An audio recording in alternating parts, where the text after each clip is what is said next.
ನಮಸ್ಕಾರ ಸ್ನೇಹಿತರೆ, ನೀವು ನೋಡ್ತಾ ಇದ್ದೀರಾ ಕಲಾಜ್ಯೋತಿ ಅಕಾಡೆಮಿ ಯೂಟ್ಯೂಬ್ ಚಾನಲ್. ಈ ಒಂದು ವಿಡಿಯೋದಲ್ಲಿ ನಾನು 7ನೇ ತರಗತಿ ಕನ್ನಡ ವಿಷಯಕ್ಕೆ ಸಂಬಂಧಿಸಿದಂತೆ ಮರುಸಿಂಚನ ಅಭ್ಯಾಸ ಪುಸ್ತಕದ ಚಟುವಟಿಕೆಗಳನ್ನು ತಿಳಿಸ್ಕೊಡ್ತಾ ಇದ್ದೇನೆ. ವಿಡಿಯೋ ಇಷ್ಟ ಆದರೆ ಲೈಕ್ ಮಾಡಿ, ವಿಡಿಯೋನ ನಿಮ್ಮ ಸ್ನೇಹಿತರಿಗೂ ಕೂಡ ಶೇರ್ ಮಾಡಿ, ಚಾನಲ್ನ ಸಬ್ಸ್ಕ್ರೈಬ್ ಮಾಡಿ, ತಪ್ಪದೇ ಬೆಲ್ ಐಕನ್ ಕ್ಲಿಕ್ ಮಾಡಿ. ಕೂಗಿ ಕರೆ ಚಟುವಟಿಕೆ 1. ನಿಮಗೆ ದೊರೆತಿರುವ ಚೀಟಿಯಲ್ಲಿನ ಪ್ರಾಣಿ ಅಥವಾ ಪಕ್ಷಿಯ ರೀತಿ ಕೂಗುತ್ತಾ ವೃತ್ತಾಕಾರವಾಗಿ ಸುತ್ತುತ್ತಾ ನಿಮ್ಮ ಹಾಗೆ ಕೂಗುತ್ತಿರುವ ಇತರ ಗೆಳೆಯರೊಂದಿಗೆ ಸೇರಿಕೊಂಡು ಗುಂಪು ಮಾಡಿರಿ.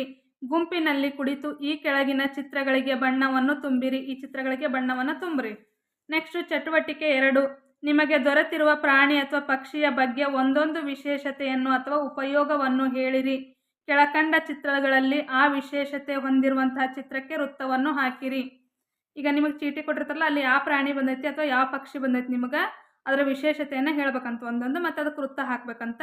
ಈಗ ಫಾರ್ ಎಕ್ಸಾಂಪಲ್ ಹಸುವಿನ ಚೀಟಿ ನಿಮಗೆ ಬಂದಿದ್ರೆ, ಒಂದು ಚೀಟಿಯಲ್ಲಿ ಹಸು ಅಂತ ಬಂದಿದ್ರೆ ಹಸುವಿನ ಬಗ್ಗೆ ಹೇಳಬೇಕು. ಹಸು ನಮಗೆ ಹಾಲನ್ನು ನೀಡುತ್ತದೆ. ನಮ್ಮ ಹಿಂದೂ ಸಂಪ್ರದಾಯದಲ್ಲಿ ಹಸುವಿಗೆ ದೇವರ ಸ್ಥಾನವನ್ನು ನೀಡಲಾಗಿದೆ. ಹಸುವಿನ ದೇಹದಲ್ಲಿ ಮುಕ್ಕೋಟಿ ದೇವತೆಗಳಿರುತ್ತಾರೆ ಎಂಬ ನಂಬಿಕೆ ನಮಗಿದೆ. ಹೀಗೆ ನಿಮಗೆ ಯಾವ ಚಿತ್ರ ಬಂದಿರುತ್ತಲ್ಲ ಆ ಚಿತ್ರಕ್ಕೆ ಸಂಬಂಧಪಟ್ಟಂಥ ಒಂದು ಉಪಯೋಗವನ್ನು ಹೇಳಿ ಅದಕ್ಕೆ ವೃತ್ತವನ್ನು ಹಾಕಿರಿ. ಚಟುವಟಿಕೆ 3. ವಿದ್ಯಾರ್ಥಿಗಳು ಈ ಹಾಡನ್ನು ಗುಂಪಿನಲ್ಲಿ ಹಾಡುತ್ತಾ ಅಭಿನಯಿಸಿರಿ. ನಂತರ ಈ ಹಾಡಿನ ಪ್ರತಿ ಸಾಲಿನ ಮೊದಲ ಅಕ್ಷರಗಳನ್ನು ಕೆಳಗೆ ಕೊಟ್ಟಿರುವ ಚೌಕಗಳಲ್ಲಿ ಬರೆಯಿರಿ. ಈ ಹಾಡನ್ನು ಗುಂಪಿನಾಗ ಹಾಡ್ತಾ ಅಭಿನಯವನ್ನು ಮಾಡಿರಿ. ಮೊದಲನೇ ಅಕ್ಷರವನ್ನು ಇಲ್ಲಿ ಚೌಕದಾಗ ಬರಿಬೇಕಂತ. ಅ, ಆ, ಇ, ಈ. ನೆಕ್ಸ್ಟ್ ಉ, ಉ, ರು, ಎ, ಐ, ಓ, ಔ, ಅಹ ಇಲ್ಲಿ ಬರ್ದೀನ್ರಿ. ನೆಕ್ಸ್ಟ್ ಚಟುವಟಿಕೆ 4. ಮುನ್ನನಿಗೆ ಕ್ಯಾರೆಟ್ ಬೇಕಾಗಿದೆ. ಕ್ಯಾರೆಟ್ ತಿನ್ನಲು ಅ ಇಂದ ಳ ವರೆಗಿನ ಅಕ್ಷರಗಳಿಗೆ ಕ್ರಮವಾಗಿ ಬಣ್ಣ ತುಂಬಿ ದಾರಿ ತೋರಿಸಿ. ಇಲ್ಲಿ ನೋಡ್ರಿ, ಇಲ್ಲಿ ಮುನ್ನ ಐತೆ, ಇಲ್ಲಿಂದ ಅದಿಂದ ಳವರೆಗೂ ಹೋದ್ರೆ ಕ್ಯಾರೆಟ್ ಸಿಗ್ತೈತಂತ್ರಿ.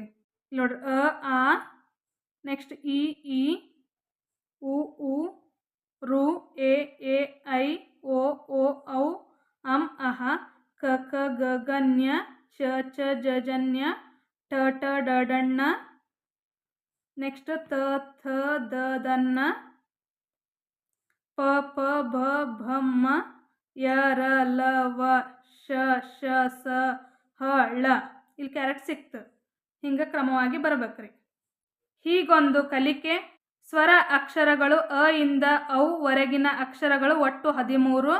ನೆಕ್ಸ್ಟ್ ವ್ಯಂಜನಗಳು ಕ ಇಂದ ಳ ವರೆಗಿನ ಅಕ್ಷರಗಳು ಒಟ್ಟು 34. ಚಟುವಟಿಕೆ 5. ವರ್ಣಮಾಲೆಯ ಅಕ್ಷರಗಳನ್ನು ಬಳಸಿಕೊಂಡು ಪದ ರಚಿಸಿ ಕೆಳಗಿನ ಚಿತ್ರಗಳ ಹೆಸರನ್ನು ಬರೆಯಿರಿ.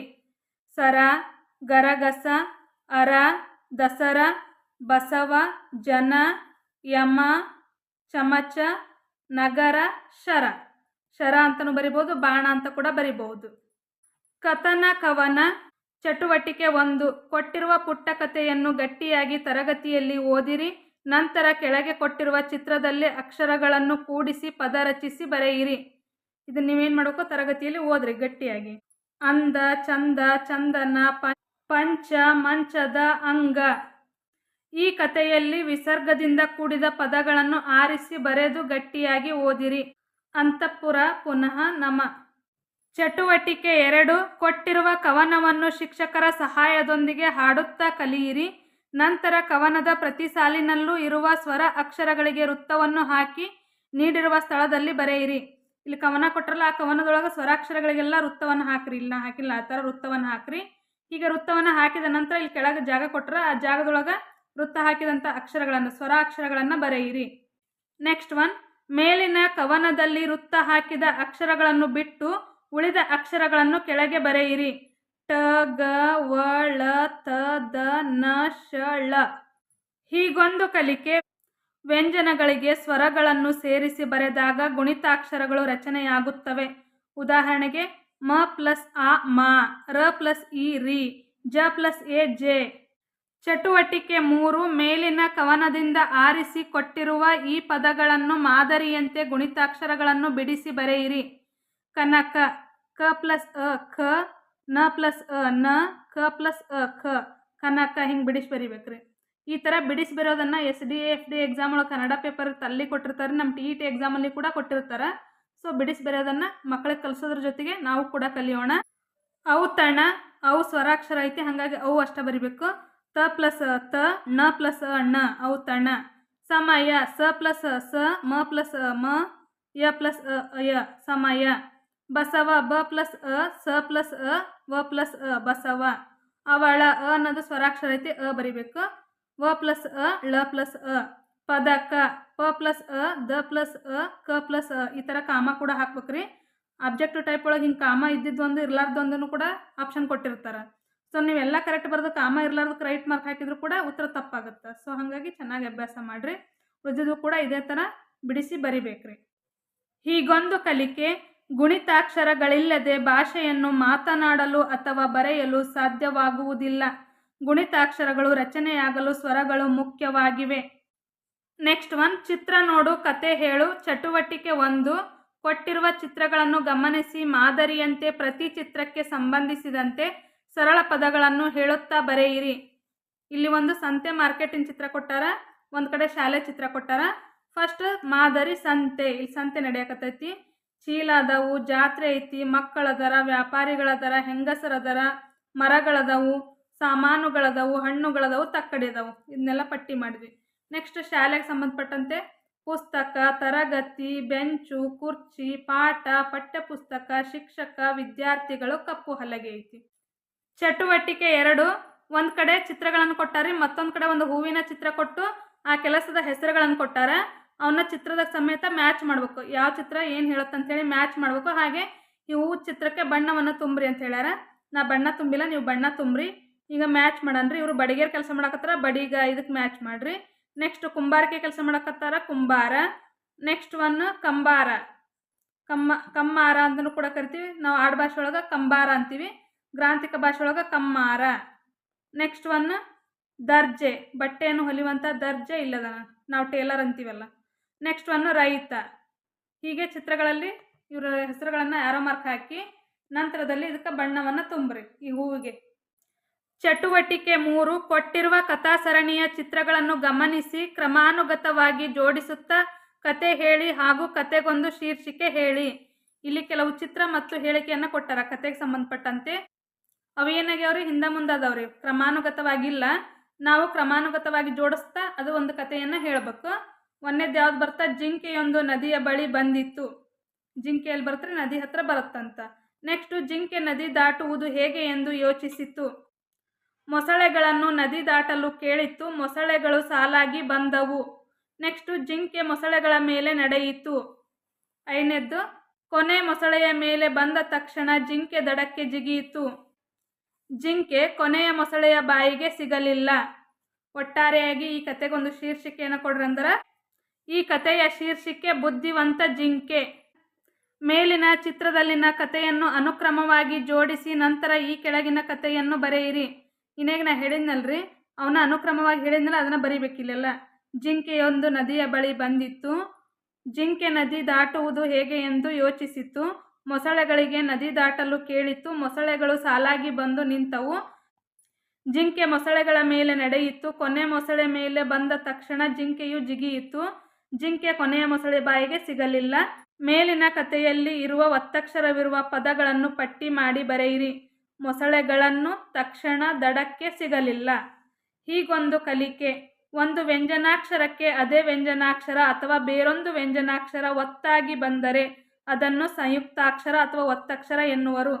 ಇವೆಲ್ಲವೂ ಕೂಡ ಒತ್ತಕ್ಷರಗಳರಿ. ಒತ್ತು ಪದ. ಚಟುವಟಿಕೆ 1, ಕೊಟ್ಟಿರುವ ಪ್ರಕೃತಿ ಗೀತೆಯನ್ನು ಶಿಕ್ಷಕರ ಸಹಾಯದಿಂದ ರಾಗಬದ್ಧವಾಗಿ ಹಾಡಿರಿ. ಇಲ್ಲೇನು ಗೀತೆ ಕೊಟ್ಟರಲ್ಲ ಇದನ್ನು ರಾಗಬದ್ಧವಾಗಿ ಹಾಡಬೇಕು. ನಂತರ ಒತ್ತಕ್ಷರದ ಪದಗಳನ್ನು ಬರೀರಿ ಅಂತ ಕೇಳ್ಯಾರ. ಅದಕ್ಕೋಸ್ಕರ ಒತ್ತಕ್ಷರದ ಪದಗಳಿದ್ದಾವಲ್ಲ ಅಲ್ಲೆಲ್ಲ ನಾನು ವೃತ್ತ ಹಾಕ್ತಾ ಬಂದೀನಿ ಇಲ್ಲಿ ಈ ಪದ್ಯದೊಳಗೆ. ಈ ಮೇಲಿನ ಪ್ರಕೃತಿ ಗೀತೆಯಲ್ಲಿರುವ ಒತ್ತಕ್ಷರದ ಪದಗಳನ್ನು ಪಟ್ಟಿ ಮಾಡಿ ಬರೆಯಿರಿ ಅಂತ ಹೇಳ್ಯಾರ. ಪೃಥ್ವಿ, ಅಪ್ಪಿದಲ್ಲಿ, ರಮ್ಯ, ಇಲ್ಲಿ, ಅಲ್ಲಿ, ಹೊನ್ನು, ರನ್ನ, ಹುಲ್ಲು, ಹಚ್ಚ ಹಸಿರು, ಹಕ್ಕಿ, ಎಮ್ಮೆ, ಚಿತ್ತಗೊಟ್ಟು, ಹೆಣ್ಣು, ಕುನ್ನಿ, ದಿನ್ನಿ, ದಿಬ್ಬ. ಈ ಮೇಲೆ ಪಟ್ಟಿ ಮಾಡಿರುವ ಒತ್ತಕ್ಷರದ ಪದಗಳನ್ನು ಕೆಳಗಿನಂತೆ ವಿಭಾಗಿಸಿ ಬರೆಯಿರಿ. ಈಗ ಆಲ್ರೆಡಿ ನಾನು ಒತ್ತಕ್ಷರದ ಪದಗಳನ್ನು ಹೇಳಿದ ಪದ್ಯದ ಪ್ರಕಾರ ಅವನ್ನ ಇಲ್ಲೇ ವಿಭಾಗಿಸಿ ಬರಿಬೇಕಂತ್ರಿ. ಒತ್ತಕ್ಷರದ ಪದಗಳು. ಒಂದು ವ್ಯಂಜನಕ್ಕೆ ಅದೇ ವ್ಯಂಜನ ಒತ್ತಕ್ಷರವಿರುವ ಪದಗಳು. ಅಪ್ಪಿದಲ್ಲಿ ಪ ಪದೊತ್ತ ಐತಿ, ದೂರದಲ್ಲಿ ಲಕ್ ಲದ್ ಒತ್ತೈತಿ, ಅಲ್ಲಿ ಲಕ್ ಲ ಒತ್ತೈತಿ, ಇಲ್ಲಿ ಹೊನ್ನ ನಕ್ ನದ್ ಒತ್ತೈತಿ, ರನ್ನ ನೆಲ್ಲದಿ ನಕ್ ನದ್ ಒತ್ತೈತಿ, ಹುಲ್ಲು ಲಕ್ ಲದ್ ಒತ್ತೈತಿ, ಹಚ್ಚ ಹಸಿರು ಚಕ್ ಚದ್ ಒತ್ತೈತಿ, ಹಕ್ಕಿ ಕದ್ ಒತ್ತೈತಿ, ಎತ್ತು ತಕ್ ತದ್ ಒತ್ತೈತಿ, ಎಮ್ಮೆ ಚಿತ್ತಗೊಟ್ಟು, ಹೆಣ್ಣು ಕುನ್ನಿ, ದಿನ್ನಿ, ದಿಬ್ಬ, ಮಧುರ ಚೆನ್ನ. ಯಾವ ಅಕ್ಷರ ಇರುತ್ತಲ್ಲ ಅದೇ ಅಕ್ಷರದ ಅದೇ ಒತ್ತಕ್ಷರ ಬಂದ್ರೆ ಅದಕ್ಕೆ ನಾವು ಸಜಾತಿಯ ಒತ್ತಕ್ಷರ ಅಂತ ಕರಿತೀವಿ. ಒಂದು ವ್ಯಂಜನಕ್ಕೆ ಬೇರೆ ವ್ಯಂಜನದ ಒತ್ತಕ್ಷರವಿರುವ ಪದಗಳು ಪೃಥ್ವಿ, ರಮ್ಯ ಇವು ಬೇರೆ ಬೇರೆ ಒತ್ತಕ್ಷರ ಅದಾವ್ರಿ. ಅದೇ ಅಕ್ಷರದ ಒತ್ತಲ್ಲ, ಪದೊತ್ತ ಇಲ್ಲ, ಇಲ್ಲಿ ಬೇರೆ ಒತ್ತಕ್ಷರ ಬಂದ್ರೆ ಅವನ್ನ ನಾವು ವಿಜಾತಿಯ ಸಂಯುಕ್ತ ಅಕ್ಷರ ಅಥವಾ ಒತ್ತಕ್ಷರ ಅಂತ ಕರಿತೀವಿ. ಒಂದು ವ್ಯಂಜನಕ್ಕೆ ಅದೇ ವ್ಯಂಜನ ಒತ್ತಕ್ಷರವಾಗಿದ್ದರೆ ಅದನ್ನು ಸಜಾತಿಯ ಒತ್ತಕ್ಷರ ಎನ್ನುವರು. ಉದಾಹರಣೆಗೆ ಅಮ್ಮ, ಅಪ್ಪ, ಕನ್ನಡ, ಅಜ್ಜ, ಕಜ್ಜಾಯ, ಮದ್ದಾನೆ ಇವೆಲ್ಲವೂ ಕೂಡ ಸಜಾತಿಯ ಒತ್ತಕ್ಷರಗಳು. ಒಂದು ವ್ಯಂಜನಕ್ಕೆ ಬೇರೆ ವ್ಯಂಜನ ಒತ್ತಕ್ಷರವಾಗಿದ್ದರೆ ಅದನ್ನು ವಿಜಾತಿಯ ಒತ್ತಕ್ಷರ ಎನ್ನುವರು. ಉದಾಹರಣೆಗೆ ಒತ್ತಕ್ಷರ, ಚಿತ್ರ, ವ್ಯಕ್ತಿ, ಅಭಿಪ್ರಾಯ, ವಾಕ್ಯ, ವಿದ್ಯಾರ್ಥಿ. ಇಲ್ಲಿ ಬೇರೆ ಬೇರೆ ಒತ್ತಕ್ಷರ ಬರ್ತಾವಲ್ರಿ, ಅದಕ್ಕೆ ಅದನ್ನ ವಿಜಾತಿಯ ಒತ್ತಕ್ಷರ ಅಂತ ಕರಿತೀವಿ. ಚಟುವಟಿಕೆ 2, ನೀವು ಆಲಿಸಿದ ಈ ಕೆಳಗಿನ ಕಥೆಯನ್ನು ನಿಮ್ಮದೇ ಮಾತುಗಳಲ್ಲಿ ಹೇಳಿರಿ. ಕೊಟ್ಟಿರುವ ಪ್ರಶ್ನೆಗಳಿಗೆ ಉತ್ತರ ಬರೆಯಿರಿ. ಉಪಯೋಗವಿಲ್ಲದ ವಿದ್ಯೆ ವ್ಯರ್ಥ. ಈ ಕಥೆನ ನೀವು ಓದ್ಕೊರಿ, ಚೆನ್ನಾಗೈತಿ. ನಾನು ಕ್ವಶನ್ಗೆ ಉತ್ತರ ಮಾತ್ರ ಹೇಳ್ತೀನಿ. ಪ್ರವಾಸಿಗನು ರಾಮಕೃಷ್ಣರಿಗೆ ಹಾಕಿದ ಸವಾಲು ಏನು? ಪ್ರವಾಸಿಗನು ರಾಮಕೃಷ್ಣನಿಗೆ ನೀವು ನನ್ನ ಹಾಗೆ ನೀರಿನ ಮೇಲೆ ನಡೆದು ತೋರಿಸಬಲ್ಲಿರಾ ಎಂದು ಸವಾಲು ಹಾಕಿದನು. ನೆಕ್ಸ್ಟ್, ಈ ಕಥೆಯಲ್ಲಿ ಬರುವ ಪಾತ್ರಗಳನ್ನು ಹೆಸರಿಸಿ. ರಾಮಕೃಷ್ಣ ಪರಮಹಂಸರು, ಅಂಬಿಗ, ಶಿಷ್ಯರು, ಪ್ರವಾಸಿಗರು. ನೆಕ್ಸ್ಟ್, ಈ ಕಥೆಯಿಂದ ತಿಳಿದು ಬರುವ ನೀತಿ ಏನು? ಇತರರಿಗೆ ಉಪಯೋಗವಾಗದ ಜ್ಞಾನ ಅಥವಾ ಶಕ್ತಿ ವ್ಯರ್ಥವಾಗುತ್ತದೆ. ನೆಕ್ಸ್ಟ್ ಒಂದು, ಓದಿ ತಿಳಿದು ಬರೆ. ಚಟುವಟಿಕೆ 1, ಕೆಳಗಿನ ಪದಗಳಲ್ಲಿ ಅದಲು ಬದಲಾದ ಅಕ್ಷರಗಳನ್ನು ಸರಿಯಾದ ಕ್ರಮದಲ್ಲಿ ಜೋಡಿಸಿ ಬರೆಯಿರಿ. ಇಲ್ಲೇ ಅಕ್ಷರಗಳನ್ನ ಅದಲು ಬದಲು ಮಾಡಿಕೊಟ್ಟಾರ, ನಾವು ಸರಿಯಾದ ಕ್ರಮದಲ್ಲಿ ಬರೀಬೇಕಂತ. ನಾಗರಿಕತೆ, ಸ್ವಾತಂತ್ರ್ಯ, ಪರಿಸರ, ವಿದ್ಯಾರ್ಥಿ, ಸಂಸ್ಕೃತಿ, ವಿಜ್ಞಾನಿ, ಸಂಗೀತ, ಪ್ರಕೃತಿ, ಆರೋಗ್ಯ, ಶಿಕ್ಷಣ. ಚಟುವಟಿಕೆ 2, ಕೆಳಗಿನ ಪದಗಳಲ್ಲಿ ಅದಲು ಬದಲಾದ ಪದಗಳನ್ನು ಸರಿಯಾದ ಕ್ರಮದಲ್ಲಿ ಜೋಡಿಸಿ ವಾಕ್ಯ ರಚಿಸಿರಿ. ನವಿಲು ರಾಷ್ಟ್ರ ಪಕ್ಷಿ ಭಾರತದ, ಉಲ್ಟಾ ಪಲ್ಟಾ ಮಾಡಿಕೊಟ್ರ, ಅದಲು ಬದಲಿ ಕೊಟ್ರ. ನಾವೀಗ ಕರೆಕ್ಟ್ ಮಾಡಿ ಬರೀಬೇಕು. ಭಾರತದ ರಾಷ್ಟ್ರ ಪಕ್ಷಿ ನವಿಲು. ನಾನು ಸರಿಯಾದ ಕ್ರಮವನ್ನು ಮಾತ್ರ ಹೇಳ್ತಾ ಹೋಗ್ತೀನಿ. ವಚನ ಸಾಹಿತ್ಯದಲ್ಲಿ ಬಸವಣ್ಣನವರು ಪ್ರಮುಖರು. ಕನ್ನಡ ಭಾಷೆಗೆ 2000 ವರ್ಷಗಳ ಇತಿಹಾಸ ಇದೆ. ನಮ್ಮ ನಾಡು ಕರ್ನಾಟಕ. ನಮ್ಮ ರಾಜ್ಯದ ಕಲೆ ಯಕ್ಷಗಾನ. ಕಲೆ ಸಾಹಿತ್ಯ ಮತ್ತು ಸಂಗೀತದಲ್ಲಿ ಪ್ರತಿಫಲಿಸುತ್ತದೆ. ನಗರೀಕರಣದಿಂದ ಪರಿಸರ ನಾಶವಾಗುತ್ತಿದೆ. ವಾಯು ಮಾಲಿನ್ಯದಿಂದ ಆರೋಗ್ಯ ಹದಗೆಡುತ್ತದೆ. ಜನಗಣ ಮನ ನಮ್ಮ ದೇಶದ ರಾಷ್ಟ್ರಗೀತೆ. ಕುವೆಂಪು ಕನ್ನಡದ 2ನೆಯ ರಾಷ್ಟ್ರಕವಿ. ಹೀಗೊಂದು ಕಲಿಕೆ. ಭಾಷೆಯನ್ನು ಬಳಸುವಾಗ ನಾವು ರಚಿಸುವ ಪದವಾಗಲಿ ವಾಕ್ಯವಾಗಲಿ ಅರ್ಥಬದ್ಧವಾಗಿರಬೇಕು. ಇದನ್ನೇ ವಾಕ್ಯ ರಚನಾ ಕೌಶಲ್ಯ ಎನ್ನುವರು. ಚಟುವಟಿಕೆ 3, ಶಿಕ್ಷಕರ ಸಹಾಯದೊಂದಿಗೆ ಕೆಳಗಿನ ಪದಗಳಿಗೆ ಶಬ್ದಕೋಶವನ್ನು ಬಳಸಿ ಅರ್ಥವನ್ನು ಹುಡುಕಿ ಬರೆಯಿರಿ. ಅನ್ಯೋನ್ಯ, ಪ್ರೀತಿ, ವಿಶ್ವಾಸದಿಂದ ಇರುವುದು. ಸಾರ್ವಭೌಮತ್ವ, ಅಧಿಕಾರ. ಭಾರತವು ಒಂದು ಸಾರ್ವಭೌಮ ರಾಷ್ಟ್ರ ಅಂತ ಕರಿತೀವಿ. ಅಂದರೆ ಭಾರತವು ಯಾವ ದೇಶದ ಮೇಲೂ ಅಧೀನವಾಗದೆ, ಅವಲಂಬಿತವಾಗದೆ ಅಧಿಕಾರಯುತವಾಗಿ ಜೀವನ ಮಾಡಕತ್ತೈತಿ. ಸೊ ಸಾರ್ವಭೌಮತ್ವ ಅಂದ್ರೆ ಅಧಿಕಾರ, ಪರಮಾಧಿಕಾರ ಅಂತಲೂ ಹೇಳ್ಬೋದು. ಅನುಕರಣೀಯ, ಹೋಲಿಕೆ. ವಿಶ್ಲೇಷಣಾತ್ಮಕ, ವಿವರಿಸುವುದು. ಸಮಕಾಲೀನ, ಒಂದೇ ಕಾಲದವರು, ಒಂದೇ ಕಾಲಘಟ್ಟದವರು ಅಂತೀವಲ್ಲ. ಪ್ರತಿಭಟನೆ, ಹೋರಾಟದ ವಿಧ. ಪರಿಣಾಮಕಾರಿ, ಪ್ರಭಾವಶಾಲಿ. ಅಂತರ್ಗತ, ಮನದಲ್ಲಿ ಹುದುಗಿ ಹೋಗಿರುವುದು. ಸಾಮರಸ್ಯ, ಪರಸ್ಪರ ಪ್ರೀತಿ ಸ್ನೇಹದಿಂದ ಇರುವುದು. ಪ್ರಾತಿನಿಧ್ಯ, ಪ್ರಾಮುಖ್ಯತೆ. ಚಟುವಟಿಕೆ 4, ಕೆಳಗೆ ಕೊಟ್ಟಿರುವ ವಾಕ್ಯಗಳನ್ನು ಮಾದರಿಯಂತೆ ನಕಲು ಮಾಡಿ ಬರೆಯಿರಿ. ಮಾದರಿ. ವಿದ್ಯಾರ್ಥಿಗಳಿಗೆ ಪ್ರೋತ್ಸಾಹಧನ ನೀಡುವ ಯೋಜನೆ ಜಾರಿಯಲ್ಲಿದೆ. ನೋಡ್ರಿ ಇಲ್ಲಿ ಬರ್ದಾರಲ್ಲ, ಹಿಂಗೈತೆ ಸೇಮ್ ಸೆಂಟೆನ್ಸ್ನ ನಕಲು ಮಾಡಿ ಬರಿಬೇಕು. ಅದು ಹೆಂಗೈತೆ ಹಂಗ ಬರಿಬೇಕು. ಶಿಕ್ಷಣವೆಂಬುದು ಎಲ್ಲ ವೇಳೆಯಲ್ಲಿಯೂ ಕೂಡ ನಮ್ಮೊಂದಿಗಿರುವ ಒಂದು ಆಯುಧ. ಮಕ್ಕಳಿಗೆ ಮೊದಲು ಮೌಲ್ಯಯುತವಾದ ಶಿಕ್ಷಣವನ್ನು ಕೊಡಬೇಕು. ಭಾರತ ಜನನೀಯ ತನುಜಾತೆ, ಜಯ ಹೇ ಕರ್ನಾಟಕ ಮಾತೆ. ಇದು ಸೇಮ್ ಹೆಂಗೈತೆ ಹಿಂಗ ಬರಿಬೇಕ್ರಿ. ನಕಲು ಮಾಡಿ ಬರೀರಿ ಅಂದ್ರೆ ಅದು ಹೆಂಗೈತೆ ಹಂಗ ಬರೆಯೋದು. ಮರಗಳನ್ನು ಉಳಿಸಿ ಬೆಳೆಸೋಣ, ಮುಂದಿನ ಪೀಳಿಗೆಗೆ ಉಳಿಸೋಣ. ನಮ್ಮ ರಾಷ್ಟ್ರಧ್ವಜದಲ್ಲಿ 3 ಬಣ್ಣಗಳಿವೆ. ಹೀಗೊಂದು ಕಲಿಕೆ. ಶಬ್ದಕೋಶದ ಬಳಕೆ ಭಾಷಾ ಕಲಿಕೆಗೆ ತುಂಬ ಅಗತ್ಯವಿದೆ. ವರ್ಣಮಾಲೆಯ ಪ್ರಕಾರ ಅಕಾರಾದಿಯಾಗಿ ಪದಗಳ ಜೋಡಣೆಯನ್ನು ಶಬ್ದಕೋಶದಲ್ಲಿ ನೀಡಿರುತ್ತಾರೆ. ಓದು, ಚರ್ಚಿಸು. ಚಟುವಟಿಕೆ 1. ಕೆಳಗಿನ ಅಪಠಿತ ಗದ್ಯ ಭಾಗವನ್ನು ಓದಿಕೊಂಡು ಕೊಟ್ಟಿರುವ ಪ್ರಶ್ನೆಗಳಿಗೆ ಉತ್ತರ ಬರೆಯಿರಿ. ಪ್ಲಾಸ್ಟಿಕ್ ಬಳಕೆ ನಮ್ಮ ದಿನನಿತ್ಯ ಜೀವನದ ಒಂದು ಅನಿವಾರ್ಯವಾದ ಅಂಶವಾಗಿದೆ. ಇದು ತನ್ನ ದೀರ್ಘಾಯುಷ್ಯ, ಕಡಿಮೆ ಬೆಲೆ ಮತ್ತು ವಿಶೇಷತೆಯ ಕಾರಣದಿಂದ ಸಾಮಾನ್ಯವಾಗಿ ಬಳಕೆಯಲ್ಲಿದೆ. ಆದರೆ ಇದರ ಅತಿಯಾದ ಬಳಕೆ ಮತ್ತು ತ್ಯಾಜ್ಯ ನಿರ್ವಹಣೆಯ ಕೊರತೆ ಪರಿಸರದ ಮೇಲೆ ಗಂಭೀರ ಪರಿಣಾಮವನ್ನು ಉಂಟುಮಾಡುತ್ತಿದೆ. ಪ್ಲಾಸ್ಟಿಕ್ ಅನ್ನು ಪೆಟ್ರೋಲಿಯಂ ಪದಾರ್ಥಗಳಿಂದ ಉತ್ಪಾದಿಸಲಾಗುತ್ತದೆ. ಪ್ಲಾಸ್ಟಿಕ್ ಬಳಕೆಯು ದಿನದಿಂದ ದಿನಕ್ಕೆ ಹೆಚ್ಚಾಗುತ್ತಿದ್ದು, ಬಾಟಲ್ಗಳು, ಬ್ಯಾಗ್ಗಳು, ಪ್ಯಾಕೇಜಿಂಗ್ ಪದಾರ್ಥಗಳು, ಆಟಿಕೆ ವಸ್ತುಗಳು, ಎಲೆಕ್ಟ್ರಾನಿಕ್ ಉಪಕರಣಗಳು ಮುಂತಾದವುಗಳಲ್ಲಿ ಪ್ಲಾಸ್ಟಿಕ್ ಬಳಸಲಾಗುತ್ತದೆ. ಪ್ಲಾಸ್ಟಿಕ್ ತ್ಯಾಜ್ಯವು ನದಿಗಳು, ಸಾಗರಗಳು ಮತ್ತು ಜಮೀನಿನಲ್ಲಿ ಸಂಗ್ರಹವಾಗುತ್ತದೆ. ಇದು ಪ್ರಾಣಿಗಳ ಆರೋಗ್ಯಕ್ಕೆ ಹಾನಿಯನ್ನುಂಟು ಮಾಡುತ್ತದೆ. ಪ್ಲಾಸ್ಟಿಕ್ ತ್ಯಾಜ್ಯವು ಮಣ್ಣಿನ ಗುಣಮಟ್ಟವನ್ನು ಹಾಳು ಮಾಡುತ್ತದೆ. ದೀರ್ಘಕಾಲದವರೆಗೆ ಬಾಳಿಕೆ ಬರುವುದರಿಂದ ಇದು ತ್ವರಿತವಾಗಿ ವಿಲೀನವಾಗುವುದಿಲ್ಲ. ಪ್ಲಾಸ್ಟಿಕ್ ತ್ಯಾಜ್ಯವು ಮಳೆಯ ನೀರನ್ನು ಶೇಖರಿಸಲು ಅಡ್ಡಿ ಮಾಡುತ್ತದೆ. ಇದು ಪ್ರವಾಹಗಳೆಡೆಗೆ ದಾರಿ ಮಾಡಿಕೊಡುತ್ತದೆ.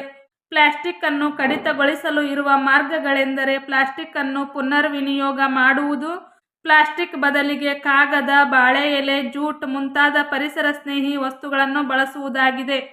ಮೊದಲ ಪ್ರಶ್ನೆ, ಪ್ಲಾಸ್ಟಿಕ್ ಬಳಕೆ ಅವಶ್ಯಕ ಏಕೆ? ದೀರ್ಘಾಯುಷ್ಯ, ಕಡಿಮೆ ಬೆಲೆ ಮತ್ತು ವಿಶೇಷತೆಯ ಕಾರಣದಿಂದ ಪ್ಲಾಸ್ಟಿಕ್ ಬಳಕೆ ಅವಶ್ಯಕವಾಗಿದೆ.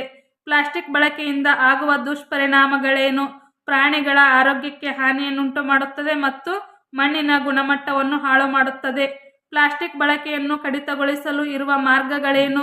ಪ್ಲಾಸ್ಟಿಕ್ ಅನ್ನು ಪುನರ್ವಿನಿಯೋಗ ಮಾಡುವುದು, ಪ್ಲಾಸ್ಟಿಕ್ ಬದಲಿಗೆ ಕಾಗದ, ಬಾಳೆ ಎಲೆ, ಜೂಟ್ ಮುಂತಾದ ಪರಿಸರ ಸ್ನೇಹಿ ವಸ್ತುಗಳನ್ನು ಬಳಕೆ ಮಾಡುವುದು.